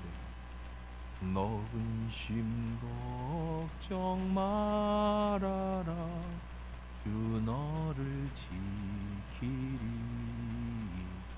그 날개 밑에 거하라, 주 너를 지키리. 그래서 나는 죽었구나, 천국 갔구나 내가. 왜 내 어머니가 계셔 천국에. 눈을 뜨니까 어머니가 옆에 계셔. 왜 내가 듣도 못한 너무 아름다운 천상의 노래가 나오는데 어머니가 계셔서 같이 왔나? 그래서 어머니 여기 어디냐니까 병원이래. 이게 무슨 소리예요? 그랬더니 찬양 소리 안 들리냐고. 저는 이 찬양을 거기서 처음 들은 거예요. 우리 아버지 어머니가 부르는 찬양이 아니라서, 저는 개척교회 목사들이라 어머니 아버지가 부르는 찬양만 들어봤지 다른 찬양은 일체 들어본 적이 없어요. 근데 우리 집에서 안 부르는 찬양이야, 이 찬양은. 근데 내가 얘기했잖아요. 제가 음치가 아니고 음을 못 잡는 건 우리 아버지 어머니한테 배워서 그렇다고. 친구들 계신데 죄송하지만 어디 가서 바탕에. 그런데 보니까 가보라고. 왜 그러면 어디 뭐냐 하니까 어머니가 나가 보니까 성주의 큰 병원, 큰 교회에서 교회를 못 가는 사람을, 그날이 주일인데 교회를 못 가는 사람들을 위해서 순회 예배를 드려주는 거야, 복도에서. 근데 그들의 소리가 천국의 소리처럼 들려지는 거야, 하나님이. 그러면서 다시 내가 맞아, 내가 신학을 한다고 했는데 다시 옛날로 돌아가서 친구들이랑 어울려가지고 내가 이제 며칠 있으면 2, 3일 안에 취업을 나가서 경기도 어디에 돈 벌러 가는 그 바로 지경이었어요. 바로 지경에 하나님이 다시 나를 붙잡아서 여기다 가둬 놓는구나. 하나님 날 살려주시면 뭐 하겠습니다. 다시 목회를 하겠습니다. 회개 기도를 하기 시작한 거고, 그리고 치유가 그때부터 다시 하나님 살려주셔서 이루어지기 시작한 거죠. 감사한 거. 그러고 나서 제가 이제 그게 11월일까 아닙니까? 이제 뭐 나중에 이제 나오고 2학기 때니까 뭐 한 10월 뭐 프로야구 포스트 시즌 뭐 할 때니까 10월 11월쯤 됐겠네, 그렇죠? 이제 그러고 나서 제가 퇴원함과 동시에 한 달 만에 어머니 아버지가 대만으로 가버렸어요. 그때 왜 갔냐? 우리 아들 살려주면, 제가 2학년 때 뭐 했다고 그랬어요? 대만으로 이민 갔다고 그랬죠. 왜 간다고 그랬어요? 선교 갔다가 돌아왔다고 그랬죠. 3달 만에. 아들 살려주면 우리가 다시 선교를 가겠습니다 해서 날 살려주고, 나 병간호도 안 하고 이제 막 태어난 거 놔두고, 하나님이 살려줬으니까 넌 하나님 책임져 줄 거야 하고 둘이 가버렸어. 그냥 나는 너 혼자 잘 해라. 너 혼자 잘해라. 그래가지고 여러분, 아브라함이 믿음을 가지고 약속의 땅 가나안으로 갔어요. 그리고 하나님이 말씀하셨어요. 내게 자식을 주겠다. 민족의 아비가 되게 해주겠다. 그러고 갔더니 정말로 가니까 거기에 하나님이 축복의 땅, 약속의 땅이냐? 아니더라는 거예요. 그 땅에 큰 기근이 들었어요. 무슨 생각이 들까요? 하나님이 진짜 보낸 거 맞나? 난 믿음 갖고 왔는데. 그래서 하는 수 없이 어디까지 내려간다고? 다시 애굽까지, 이집트까지 내려가요. 살기 위해서. 거기서 또 큰 시험을 당하죠. 이번에는 사라를, 자기 마누라를 여동생으로 속였다가 나중에 바로의 세컨드 후처로다가 피택이 되는 바람에 자기 마누라 잃어버릴 뻔한 큰 위기를 만납니다. 그래서 다시 이제 짐 싸들고 가나안으로, 약속의 땅으로 돌아왔어요. 기근이 끝나서. 갔더니 이번에는 조카 롯이 배신을 해서 그 좋은 땅, 소돔과 고모라 땅은 조카가 가져가고 척박한 땅 가나안으로 다시 아브라함이 들어가게 되는 거예요. 왜 그럴까? 왜 그럴까? 왜 하나님은 처음부터 그렇게 약속하신 대로, 내가 하나님이 나를 목사로 써주신다고 했으면 왜 나를 하나님 그렇게 시험 들게 해가지고 엄마 젖이나 더 먹고 와, 이 얘기만 안 했어도 내가 그냥 그 다음부터 계속 신학교 다니고 열심히 해서 목사가 되고 뭐 훌륭하게 했을 텐데 왜 거기 시험 들어서 다시 옛 성품으로 돌아가게 하셨을까? 왜 그랬을까?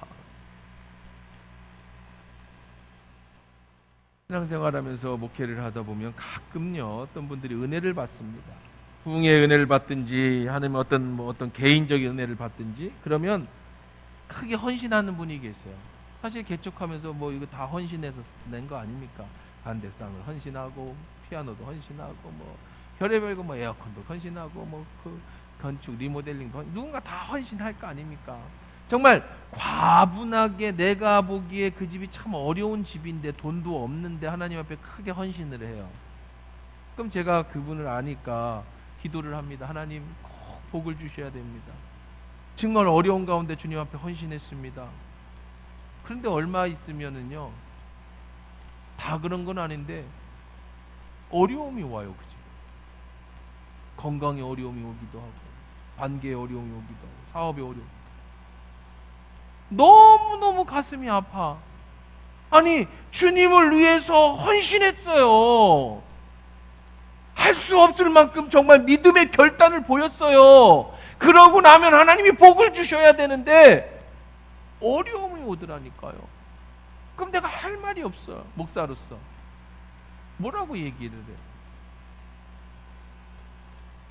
왜 그러십니까? 하나님 왜 그런 걸까요?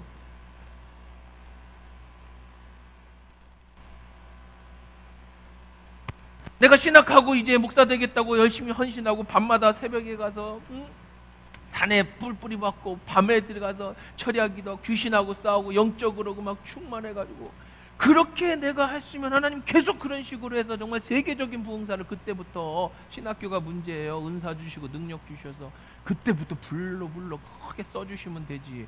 왜 다시 나를 세상으로 돌아가게 만들고 거기서 정말 안 지켜주시는 거야 나를?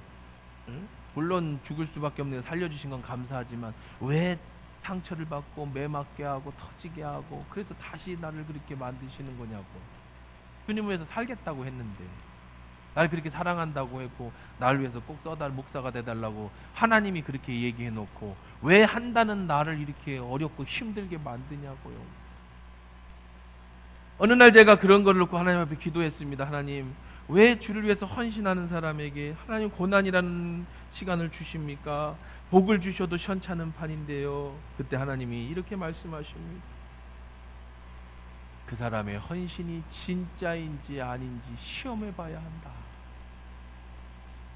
너의 결심이 진짜인지 아닌지 시험해 봐야 한다. 우리는 하나님을 믿는다고 합니다.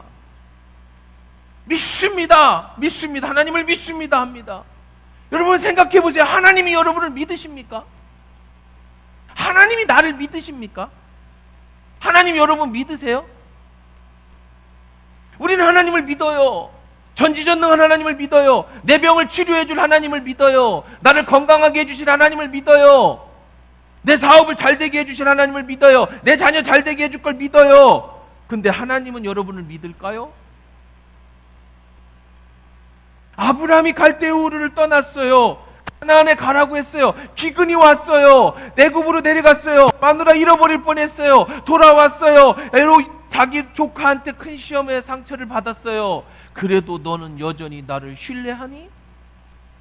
그래도 여전히 나를 믿고 약속의 땅에 정착할 수 있겠니? 하나님도 나에 대한 시험을 하시는 거예요. 하나님도 여러분에 대한 시험을 하시는 거예요. 그 시험을 이겨야 한 계단 올라가요. 이 시험을 떨어지면 계속 거기 머물러 있어요. 계속 머물러 있어요. 11조를 못 내는 사람은요 10년 20년이 지나도 거기에 머물러 있어요. 그래서 하나님 앞에 기도도 세게 못하고 부끄러워서 나는 11조도 못 내는 내가 뭔 하나님의 복을 주겠어? 그냥 거기 20년째 머물러 있어요. 그 이상 못 커요. 헌신의 시험에서 넘어진 사람은요 그냥 그 상태 계속 머물러 있어요. 그 이상 못 커요. 하나님이 나를 믿어 주실 때에 일어나는 역사가 일어나는 거지, 하나님이 나를 못 믿으면 우리 삶 속에서는 어떤 역사도 일어나는 게 아니에요.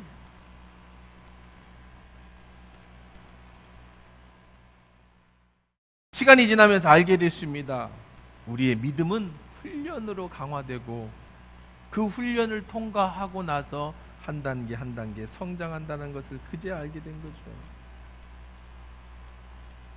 그러면서 그 단계에 올라서면, 그럼에도 불구하고 하나님에 대한 믿음의 확신을 가지게 되면, 내가 그러면서 믿어지면 그 다음에 나타나는 게 뭐냐면, 이게 아주 결정적인 건데, 하나님이 나를 사랑한다라는 걸 깨닫기 시작해. 그제서야 내가 하나님이 나를 많이 사랑하고 계시는구나. 아브라함이 자기 마누라 잃어버릴 형편에 이르렀는데 어떻게 하나님이 그걸 살려주시느냐? 바로의 꿈에 나타나서 그렇게 하지 마라 그래서 살려주셔요. 아브라함은 그런 과정 속에서 처음엔 하나님을 만나서 뭐든지 그냥 끝나는 줄 알았더니 그게 아니에요. 그 다음에 그런 과정 속에 누구를 알아가게 되는 거예요? 하나님을 알아가게 되는 거예요. 하나님을 배워가게 되는 거예요. 그 하나님이 어떤 하나님이라는 걸 배워요. 스바냐 3장 17절입니다. 같이 읽어봅시다. 시작.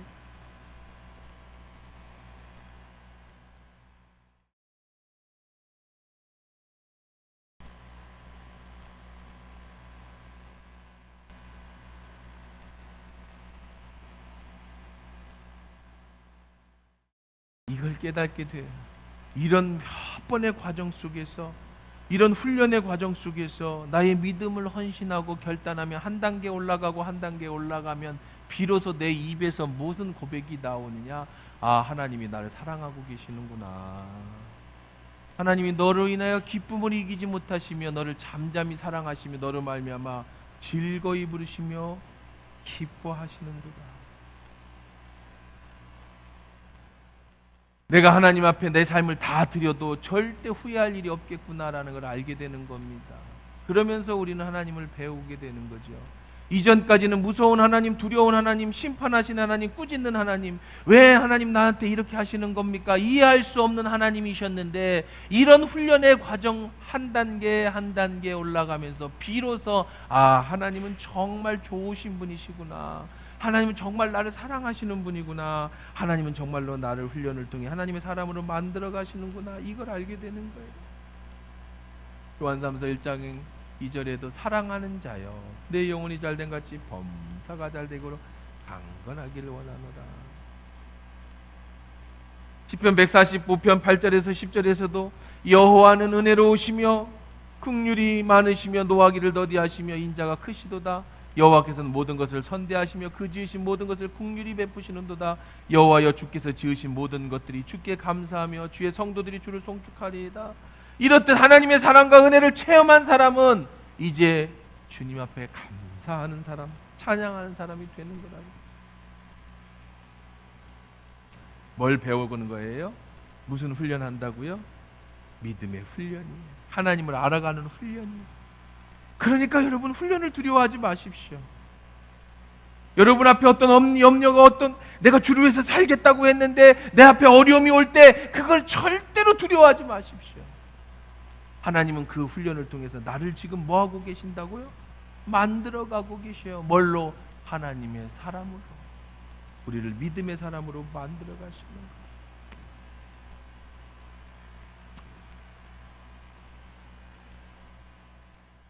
하나님은 우리를 어떻게 훈련시키실까요?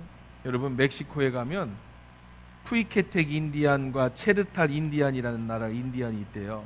거기 방언이 있는데, 그 나라 말이 있는데, 선교사들이 그 사람에게 복음을 전하고 그 다음에 이제 성경을 그 나라 언어로 이렇게 쓰는데, 근데 이 사람들이요, 두 가지 언어를 혼동해서 쓴다는 거예요.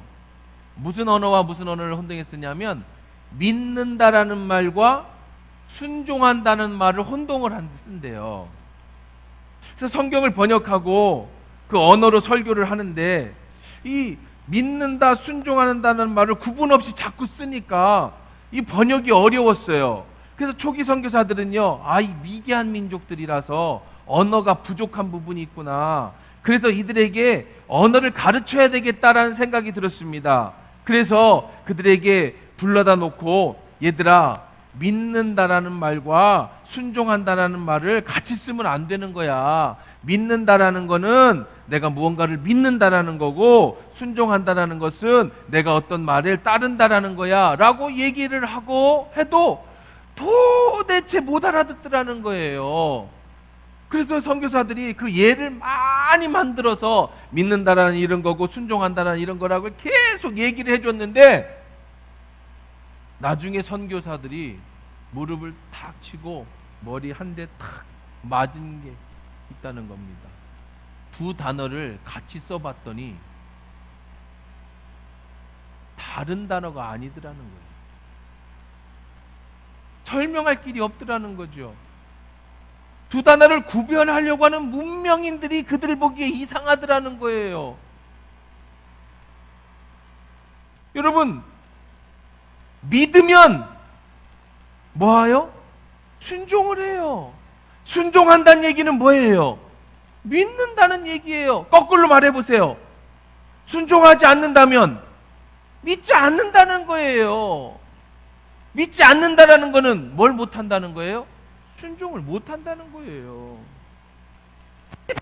아니더라는 거예요. 그들이 원시 언어라서 그거를 헷갈려서 쓰는 게 아니라, 믿는다라는 것과 순종하는 말이 다른 게 아니라는 거야. 예를 들어 볼게요. 여러분, 내가 하나님을 믿는다. 물질의 주인이 하나님이시다. 그럼 내가 하나님 앞에 11조를 내는데 어떻게 순종 안 할 수 있느냐는 거예요. 진짜 하나님이 물질의 주인이시라는 게 믿어지면. 그렇잖아요? 못 낸다라는 건 못 믿는다는 게 아니에요. 순종을 한다는 게 무슨 얘기예요? 물질의 주인이 하나님이시라는 사실을 내가 못 믿는다라는 거예요. 그러면 당연히 못 믿으면 믿는 자에게 하나님이 역사를 일으키시니까 역사가 안 이루어지겠죠. 물질이 아니에요. 삶이 전부가. 한번 진짜로 대답하세요. 여러분, 진짜로 대답해 보세요. 정말 오늘의 말씀의 핵심입니다. 진짜로 한번 대답해 보세요. 여러분, 천국이 있다고 믿습니까?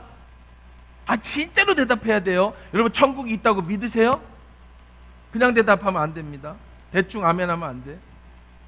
여러분, 사람이 죽으면 정말 심판을 받을까요? 진짜요? 죄 짓는 사람을 지옥 갑니까? 줄어드는데? 지옥 안 가나? 예수 잘 믿는 사람은 심판 후에 하나님의 상급의 천국에 있습니까? 갑니까? 정말로? 그럼 순종이라는 말을 더 해봅시다. 지금 여러분의 친구, 여러분의 식구, 여러분의 사랑하는 사람이 예수 안 믿어요. 그 사람은 어떻게 돼요? 지옥 갑니까? 근데 잠이 와요? 어떻게 잠을 자요? 내 사랑하는 아내가, 내 사랑하는 남편이, 내 사랑하는 식구가, 아버지, 어머니가, 자녀가, 내 사랑하는 친구가 조금 전에 내가 믿는다고 했어요. 천국과 지옥이 있다고. 그러면 진짜로 이 사람이 지옥 가는데 여러분 잠이 옵니까? 안 믿는 거 아니에요? 여러분 심판이 있다고 믿는다고요? 그럼 여러분 심판 후에는, 심판 때는 여러분이 주를 위해서 한 헌신에 대한 상급을 받는다고 하면 여러분 지금 천국을 준비하고 계세요? 얼마만큼 준비하셨습니까? 순종한 겁니까? 믿는 거예요? 그러면 믿는 사람이 구원받는다 그랬잖아요. 믿음으로 구원받는다고 했잖아요. 여러분의 믿음은 세뇌받은 믿음 아니에요? 하도 20년, 30년째 목사님이 믿는 믿음 얘기하니까 내가 믿는다 하고 나고 혼자서 오해하고 혼자 믿는 줄 알고 사는 거 아닙니까? 왜냐하면 믿음은 순종이랑 같은 말이라고 했잖아요. 잘 생각해 봐야 돼요. 성경의 위대한 인물들 다 보세요. 믿는 사람들은 다 순종했어요. 노아가 홍수 때 120년간 순종했어요. 말씀에 순종해서 아브라함은 친척 아비집을 떠나서 복의 근원으로 갔습니다. 말씀에 순종해서 홍해를 갈랐고요. 말씀에 순종해서 여리고성을 7바퀴 돌았을 때 여리고성이 무너졌고요. 요단강을 지나갈 때 요단강이 갈라졌습니다. 가나안 혼인잔치에서 물을 떠다 주는 순종을 할 때 거기 포도주로 바뀌었어요. 실로암에 가서 내 눈에 씻으라고 하는 소경이 눈에 안 보이는데 실로암까지 가서 눈을 씻었더니 눈이 밝아졌어요.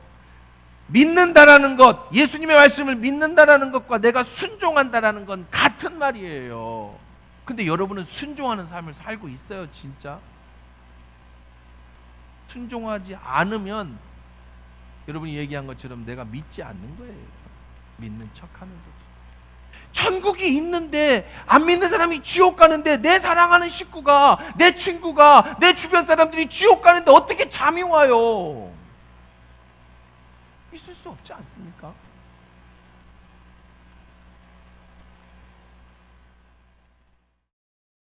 하나님은요, 우리를 계속해서 뭔 훈련을 시키시냐면요, 내가 깨어지고 나서요, 내가 하나님을 만나고 나선 무슨 훈련을 시키냐? 믿음의 훈련을 시키는데, 그 믿음의 훈련이라는 건 다른 말로 말하면 같은 말입니다. 순종의 훈련을 시켜요. 그 순종할 때마다 한 단계 올라가는 거예요. 순종하지 않으면 그 자리에서 멈춰 있어요. 사랑하는 성도 여러분들이요, 이번 성회를 통해서 여러분 믿음을 한번 점검해 봤으면 좋겠어요. 진짜 나는 믿음의 사람인가? 나는 천국을 진짜 믿나? 나는 심판을 진짜로 믿나? 나는 천국과 지옥을 진짜로 믿나? 그게 믿어져야 우리는 구원도, 그게 믿어져야 우리의 삶의 신앙도 성장할 수 있는 거예요. 마지막으로 한 가지만 더 생각해 봅시다. 우리는 무슨 훈련을 받고 있느냐? 시편 91편 14절 16절 읽어봅시다. 시작. 하나님이 이르시되 그가 나를 사랑한즉 내가 그를 건지리라. 그가 내 이름을 안즉 내가 그를 높이리라. 그가 내게 간구하리니 내가 그에게 응답하리라. 그들이 환난 당할 때 내가 그와 함께하여 그를 건지고 영화롭게 하리라. 내가 그를 장수하게 함으로 그를 만족해 하며 나의 구원을 그에게 보이리라 하시니. 자, 어렵지 않아요. 이거 전부 그냥 보세요. 내가 너를 건져줄게. 내가 이 이름 안에 너를 높여줄게. 너의 간구를 들어줄게. 응답해줄게. 환난 당할 때 내가 함께 해줄게. 건져줄게. 널 영화롭게 해줄게. 너를 장수하게 해줄게. 널 만족하게 해줄게. 너에게 구원을 보일게. 하나님이 이르시되 뭐 하면 뭐 하니까? 네가 날 사랑하니까. 우리는 무슨 훈련 받고 있어요? 하나님을 사랑하는 훈련을 하고, 하나님을 사랑하는 훈련을 하고 있는 거예요. 예수님은요, 여러분을 너무너무 사랑하세요.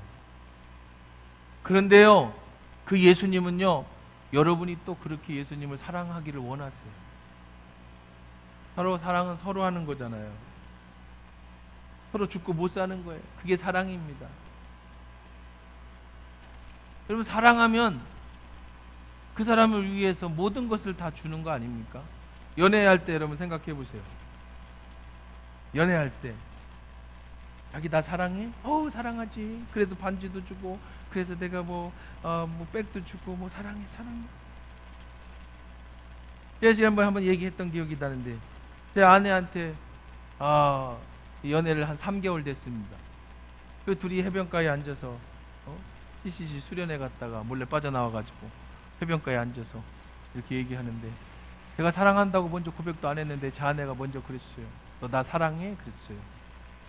내가 사랑한다고 안 했어요. 와이프가 나 사랑하냐고 물어봤어요. 그래서 내가 이걸 기회로 잡고 사랑하지 당연히 그랬어요. 왜? 그래서 어떻게? 야, 책을 봐도 네 얼굴이 떠오르고 하늘을 봐도 네 얼굴이 떠오르고 온통 네 생각뿐이야. 그랬더니 이제 20살 먹은 여자애가 그건 사랑 아니야. 그래. 그게 뭐가 사랑인데? 너 날 위해서 죽어줄 수 있어? 그러니까. 그때 내 머릿속에 딱 드는 생각이, 너 3달밖에 안 봤는데 널 위해서 내가 어떻게 죽어주냐. 머리에 떠오르고 책장을 넘겨도 떠오르고, 그건 사랑이 아니라는 거예요. 사랑하면 어떻게 할 수 있어야 된다? 죽어줄 수 있어야 된다. 사랑하면 죽어줄 수 있어야 돼요. 여러분의 훈련의 최고점은 어딘지 아세요? 여러분이 예수 안에서 믿음 안에서 훈련하고 내가 훈련되어진 최고점이 어딘지 아세요? 예수를 위해서 죽는 거예요. 거기가 삶의 최고점이에요. 근데 예수님은 거기서 시작했어요. 예수님이 죽으면서부터, 나를 사랑해서 죽으면서 시작했죠. 그 증거가 뭡니까? 예수님이요, 십자가에 달려 들어가시기 전에 제자들을 불러놓고 이렇게 얘기했어요. 얘들아, 내가 너희에게 내 살을 줄게. 내가 너희에게 내 피를 줄게. 내 살을 먹어. 내 피를 마셔. 그래서 우리가 뭐 하자? 하나가 되자. 이게 뭐죠? 성만찬. 신비입니다.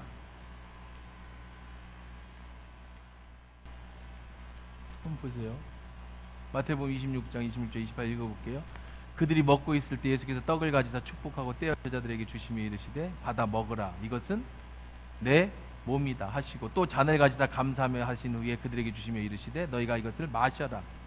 이것은 죄 사함을 얻게 하려고 위한 흘리는 나의 피, 언약의 피다. 내 피를 뭐 해라? 마셔라. 내 살을 어떻게 해라? 이게 성만찬이죠. 여러분, 이게 신비입니다. 이게 얼마나 신비로운 얘기인지 여러분 이렇게 접근해 볼게요. 사랑합니다, 남자가 여자가. 그리고 결혼을 합니다. 그리고 육체가 한 몸을 이룹니다. 완전히 다른 남자와 여자가 한 몸을 이루어요. 하나가 됩니다. 그리고요, 신비로운 일이 생깁니다. 둘의 피를 반반씩 가진 아기가 태어나는 거예요. 얼마나 신비롭습니까? 사랑하니까 요즘은요, 이 성이 너무 상품화되고, 지금 시대는 이 성이 너무 그냥 아주 별거 아닌, 그냥 뭐 눈만 맞으면 그냥 하룻밤 자는 건 아무, 근데 이건 죄예요. 그건 절대 그렇지 않습니다. 이건 신비예요. 엄청난 신비예요. 사랑하는 남자와 사랑하는 여자가 하나가 돼서 50대 50을 50%를 가진 피를 가진 새 생명이 탄생한, 이게 하나가 된다. 남남이 사랑해서 하나가 된다. 예수님이 내가 너를 사랑해서 내 살을 너에게 주고 내 피를 너에게 주는데, 네가 이 내 살과 내 피를 네가 어떻게 하니까? 먹으니까. 내 피를 어떻게 하니까? 마시니까. 나와 예수가 뭐가 되는 거예요? 하나가 돼요. 이게 성만찬의 의미예요. 사랑하는 사람이 하나가 되는 거예요. 여러분, 성찬을 뗄 때 내가 지금 예수의 살을 먹고 예수의 피를 마실 때 나와 예수가 뭐가 되는 거라고요? 하나가 되는 거예요. 비밀. 나와 예수님이 하나 되고 싶어서 예수님이 자신의 몸을 찢어서 나에게 주셨다는 거예요. 먹을 수 있게. 자신의 피를 나에게 주셨다는 거예요. 어떻게? 마실 수 있게. 예수님 십자가에서 살이 찢어졌습니다. 그 살은 내가 먹고 예수와 하나 되는 살입니다. 예수님께서 온몸에 피와 물을 다 쏟으셨습니다. 이것을 마심으로 내가 예수와 하나가 되는 거예요. 그래서 예수와 함께 내가 죽고, 그래서 예수와 함께 내가 뭐 하는 거예요? 살아나는 거예요. 이게 신비예요.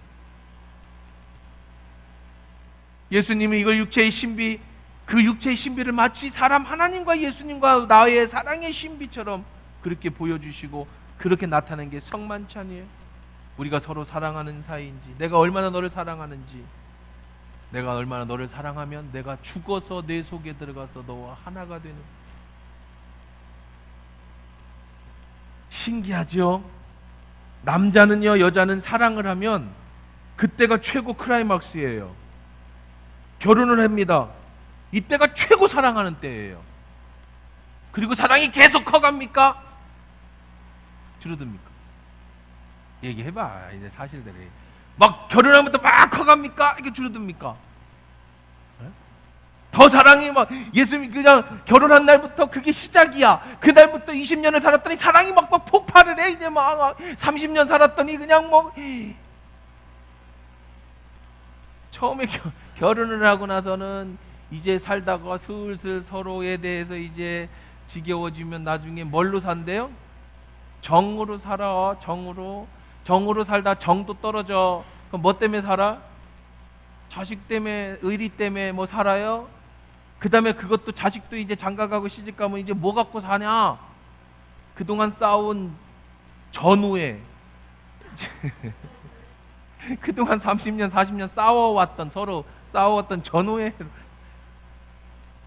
이상하죠?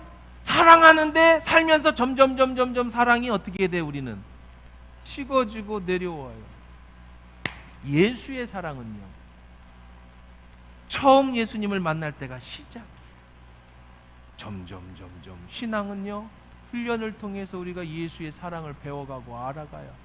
살면 살수록 내가 얼마나 예수님의 사랑을 받는 존재인지, 살면 살수록 예수님이 얼마나 좋은 분인지를 점점 알아가는 거예요. 이게 얼마나 아름답습니까? 결국 우리는 뭔 훈련을 받는 거라고요? 예수님을 알아가는 훈련, 예수님의 사랑을 더 알아가는 훈련을 받고 살아가는 거예요.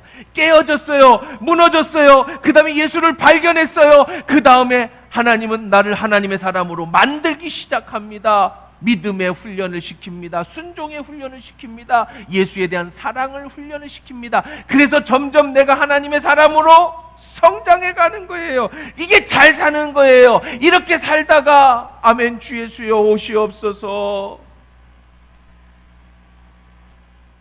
아멘 주 예수여 오시옵소서, 기쁨으로 주님을 만나는 거죠. 그전에는 기도가 뭔지도 몰랐는데 이제 기도하면 응답받고 하나님의 그 크신 사랑을 조금씩 알아가다가 마지막에 20년, 30년, 40년 예수를 믿으니 그 큰 사랑에서 허우적에 헤엄을 치는. 한 번은 제 동기가 저 태안에서 목회를 하는데 한번 오라고 그래서 갔습니다. 갔더니 태안 바닷가에 이제 있는 교회입니다. 어촌교회인데 부자교회예요. 배 타는 장로님들 계시고. 그래서 갔더니 권사님들을 총동원해가지고 회하고 이제 그 찌개하고 끓여 주셨어. 교회에서. 나 어디 가서 먹는 줄 알았더니 교회 그 식당에서 아주 그냥 회를 막 잘 썰어갖고 맛있게 먹었어요. 그 맡고 있는데 거기 장로님이 정말 목사님을 잘 섬겨요. 그날도 이제 장로님 권사님들이 이제 음식을 대접한다고 왔는데 그냥 내가 있는데도 우리 목사님이 저희의 생명의 은인이십니다. 저희 교회 은인이십니다. 그 자꾸 엄청나게 자랑을 해요. 근데 그 장로님이요, 딱 봐도 무섭게 생겼어요. 눈도 이렇게 착 찢어지고, 근데 이제 반팔 입었는데 뭐 이렇게 문신도 있고 막 이렇게 좀 험해요. 뭐 바닷가 사람이니까 그런가 보다 했죠. 그랬더니 이제 밥 먹고 나니까 간증을 하는 거예요. 목사님, 제가 어떤 사람이었느냐면은요, 그러면서 자기 간증을 하는데, 제가 이 태안에서 정말 모르는 사람이 없을 큰 부자였대. 화장실에서 휴지 없으면 수표를 비벼가지고 뒷일을 봤다는 거예요. 그 정도로 자기가 거짓말 안 하고 정말 잘 나갈 때 그렇게 나갔고, 감옥도 큰 사업을 하다 보니까 몇 번씩 들락날락거려서 이제 뭐 그런 종류의 사람이었는데, 근데 술버릇이 있어서 술만 먹으면 필름이 끊어져 가지고 사고를 너무 많이 쳤대는 거야. 그렇게 잘하다가.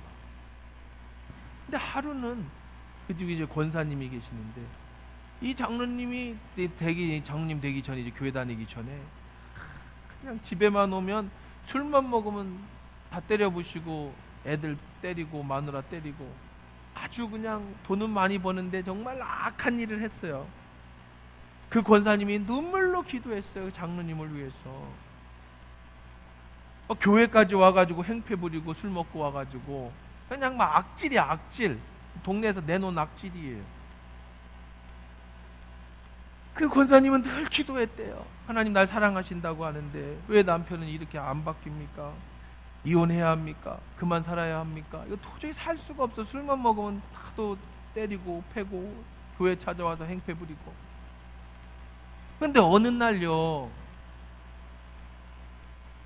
그날도 술을 잔뜩 먹고 와서 다 때려부시고 아내를 패고 딸 패고 막 그래서 집안을 풍지박산을 내고 와이프는 도망쳤어요. 교회로 도망쳤습니다. 권사님은 밤새 하나님한테 울면서 언제까지 제가 참아야 됩니까? 하나님 사랑이시라면서 왜 나는 이러십니까? 눈물로 기도하는데 이 남편이 이제 술에 깼습니다. 정신을 차리고 보니까 그날 특별히 집안이 피투성이에다가 풍지박산이 난 거예요. 그때 순간에 강도가 들었다 생각을 했대요. 강도가 들었다. 그리고 마누라를 찾고 딸을 찾으니까 없어. 핏자국은 막 있는데. 큰일 났다. 강도가 맞고 어떻게 병원에 실려가는가 보다. 내가 술 깼네. 그러고 나서 좀 있으니까 정신이 들고 이렇게 차려보니까 연푸씨 내가 그런 것 같다는 생각이 들려. 내가 밤에 그 순간에 무슨 생각을 딱 드느냐면 이러다가 내가 마누라하고 딸 죽이겠구나 생각이 들어. 이러다가 내가 진짜 죽이겠구나. 합해가지고 뭐 피투성이 되고 그랬어. 그날로 술을 딱 끊었단 말이야. 이러다가 마누라 죽이겠구나 하고. 그리고 자기 발로 마누라를 찾으러 교회에 와서는 목사님께 무릎을 꿇고 나 교회 다니겠습니다 했다는 거예요. 그날로. 그리고 그게 장로가 됐어요. 그리고 나서 계속 뭐 저보고도 우리 목사님이 우리 교회 생명의 은인이십니다. 내가 우리 동기 친구거든요. 뭐 해줬냐? 그러니까 자기 아무것도 안 해줬대. 근데 왜 저래? 그러니까 아니 혼자 은혜 받고 저래. 그러니 혼자 은혜 받고 저래. 여러분 얼마나 놀랍습니까? 그러고 권사님이 정말 하나님은 사랑이시고 하나님은 살아계시는 건 비로소 그 훈련이 끝나고 나니까 세상에 그렇게 정말 아무도 감당할 수 없던 그 깡패 같은 남편이 교회 장로가 돼서 그냥 목사님 옆에서 보필을 하고 교회 큰 일꾼이 되더라는 거예요. 하나님은 이렇게 여러분의 훈련을 통해서 그분이 얼마나 여러분을 사랑하고 계시고 여러분을 어떻게 하고 그 놀라운 큰 축복을 여러분을 위해서 다 준비하고 계시는 거예요. 여러분이 뭐 해야 된다고요? 뭐 해야 된다고요? 훈련돼야 돼. 그리고 참아야 돼. 기도해야 돼. 하나님은 나에게 뭐 하시는 분이다? 가장 좋은 것을 주시는 분이십니다. 할렐루야. 이 훈련을 하는 거야. 이 훈련을. 다시 한번 마지막으로 읽습니다. 함께 읽어봅시다. 시작. 너의 하나님 여호와가 너의 가운데 계시니 그는 구원을 베푸실 전능자시라. 그가 너로 말미암아 기쁨을 이기지 못하시며 너를 잠잠히 사랑하시며 너로 말미암아 즐거이 부르며 기뻐하시라. 우리는 이런 훈련을 통해 뭘 알아가는 거냐? 하나님이 날 이렇게 사랑하고 계시는가를 알아가는. 훈련 없이는요 믿음이 자라지 않아요. 순종 없이는요 믿음이 자라지 않아요. 훈련을 통해 우리는 예수님의 사랑을 점점 알아가요. 오늘 여러분이 이 성회가 끝나고 나면 예수님이 나를 얼마나 사랑하고 계신지, 내 인생에서 예수님이 어떻게 나를 훈련시키고 가고 계시는지, 그리고 앞으로 하나님께서 나를 어떻게 이끌어 가실지, 그런 하나님의 놀라운 은혜를 경험하고 체험하게 될 줄 믿습니다. 결론을 맺으십시다. 이번 3일간의 성회를 통해서 하나님이 쓰시는 사람에 대한 말씀을 나눴습니다. 누가 하나님이 쓰시는 사람입니까? 완전히 두 손 두 발 들고 나는 아무것도 할 수 없어 천부 여주옵소서 손 들고 옵니다. 완전히 박살난 사람입니다. 내가 여전히 살아있으면 하나님의 역사를 기대할 수 없어요. 깨져야 됩니다. 부서져야 됩니다. 무너져야 됩니다. 깨지지 않고 끝까지 붙잡고 있으면 평생 여러분 그렇게 살 수밖에 없습니다. 두 번째, 깨어진 사람이 누굽니까? 그 사람은 내가 누군지를 안다고 그랬어요. 나는 아무것도 아니라는 걸 아는 사람이다. 그 사람만이 하나님을 찾아요. 그 사람에게 하나님이 찾아오십니다. 나는 아무것도 할 수 없습니다. 하나님 어떻게 합니까? 그때 하나님 놓아서 내가 너와 함께 하겠다. 그때부터는 내가 하는 게 아니라 내 안에 계신 그리스도께서 하시는 거라고 그랬어요. 그것으로 끝나는 게 아니라고 그랬죠. 그때부터 우리는 주님 만날 때까지 계속되는 훈련을 받고 있는 거예요. 순종의 훈련, 믿음의 훈련, 사랑의 훈련. 그 단계가 올라서면 다시 하나님의 그 큰 사랑으로 나를 써주시는 거고, 그 단계에서 한 단계 또 올라서면 하나님은 또 그 단계에서 나를 사용해 주시는 거고, 그렇게 살다 또 한 단계 올라가면 또 그 안에서 하나님 나를 써주시는 거야. 하나님의 쓰이는 사람은 이렇게 써주시는 거예요. 이런 훈련 없이 갑자기 벼락부자가 되고 갑자기 하나님의 복을 주시면 하루아침에 그거는 깨져버리는 겁니다. 왜? 깨트리는 데부터 시작해야 됩니다. 여러분 인생이 깨졌습니까? 많이 깨졌습니까? 가정이 많이 깨졌습니까? 자녀 때문에 많이 깨졌습니까? 물질 때문에 많이 깨졌습니까? 건강 때문에 많이 깨졌습니까? 이제 도저히 나는 살 수 없습니까? 이제 내가 하나님의 은혜 아니고 살 수 없다. 이제 나는 하나님만 붙잡고 살아야 되겠다라고 하는 하나님의 은혜를 만나고 경험하셨습니까? 그럼 이제부터 순종하십시오. 이제부터 결단하십시오. 이제부터 하나님을 더 사랑하십시오. 이제부터 더 주님 붙잡아 주십시오. 하나님이 여러분을 믿어주시기만 하면 그 믿음만큼 써주시는 거예요. 아무리 여러분에게 복을 주고 싶어도 여러분이 깨지지 않으면, 여러분이 단계에 올라서지 않으면 주님은 여러분을 써주실 수가 없어요. 이번 성회 마지막입니다. 마지막. 우리가 이제 찬양을 하고 기도할 텐데, 주님 제가 여기 있습니다. 나를 써주십시오. 제가 훈련을 받겠습니다. 내가 기꺼이 주님을 사랑하겠습니다. 내 마음을 다해서 주님을 사랑하겠습니다. 우리 같이 일어나서 찬양합시다. 사랑합니다 나의 예수님 고백하십시다. 지금까지 나를 훈련시켜 주신 예수님,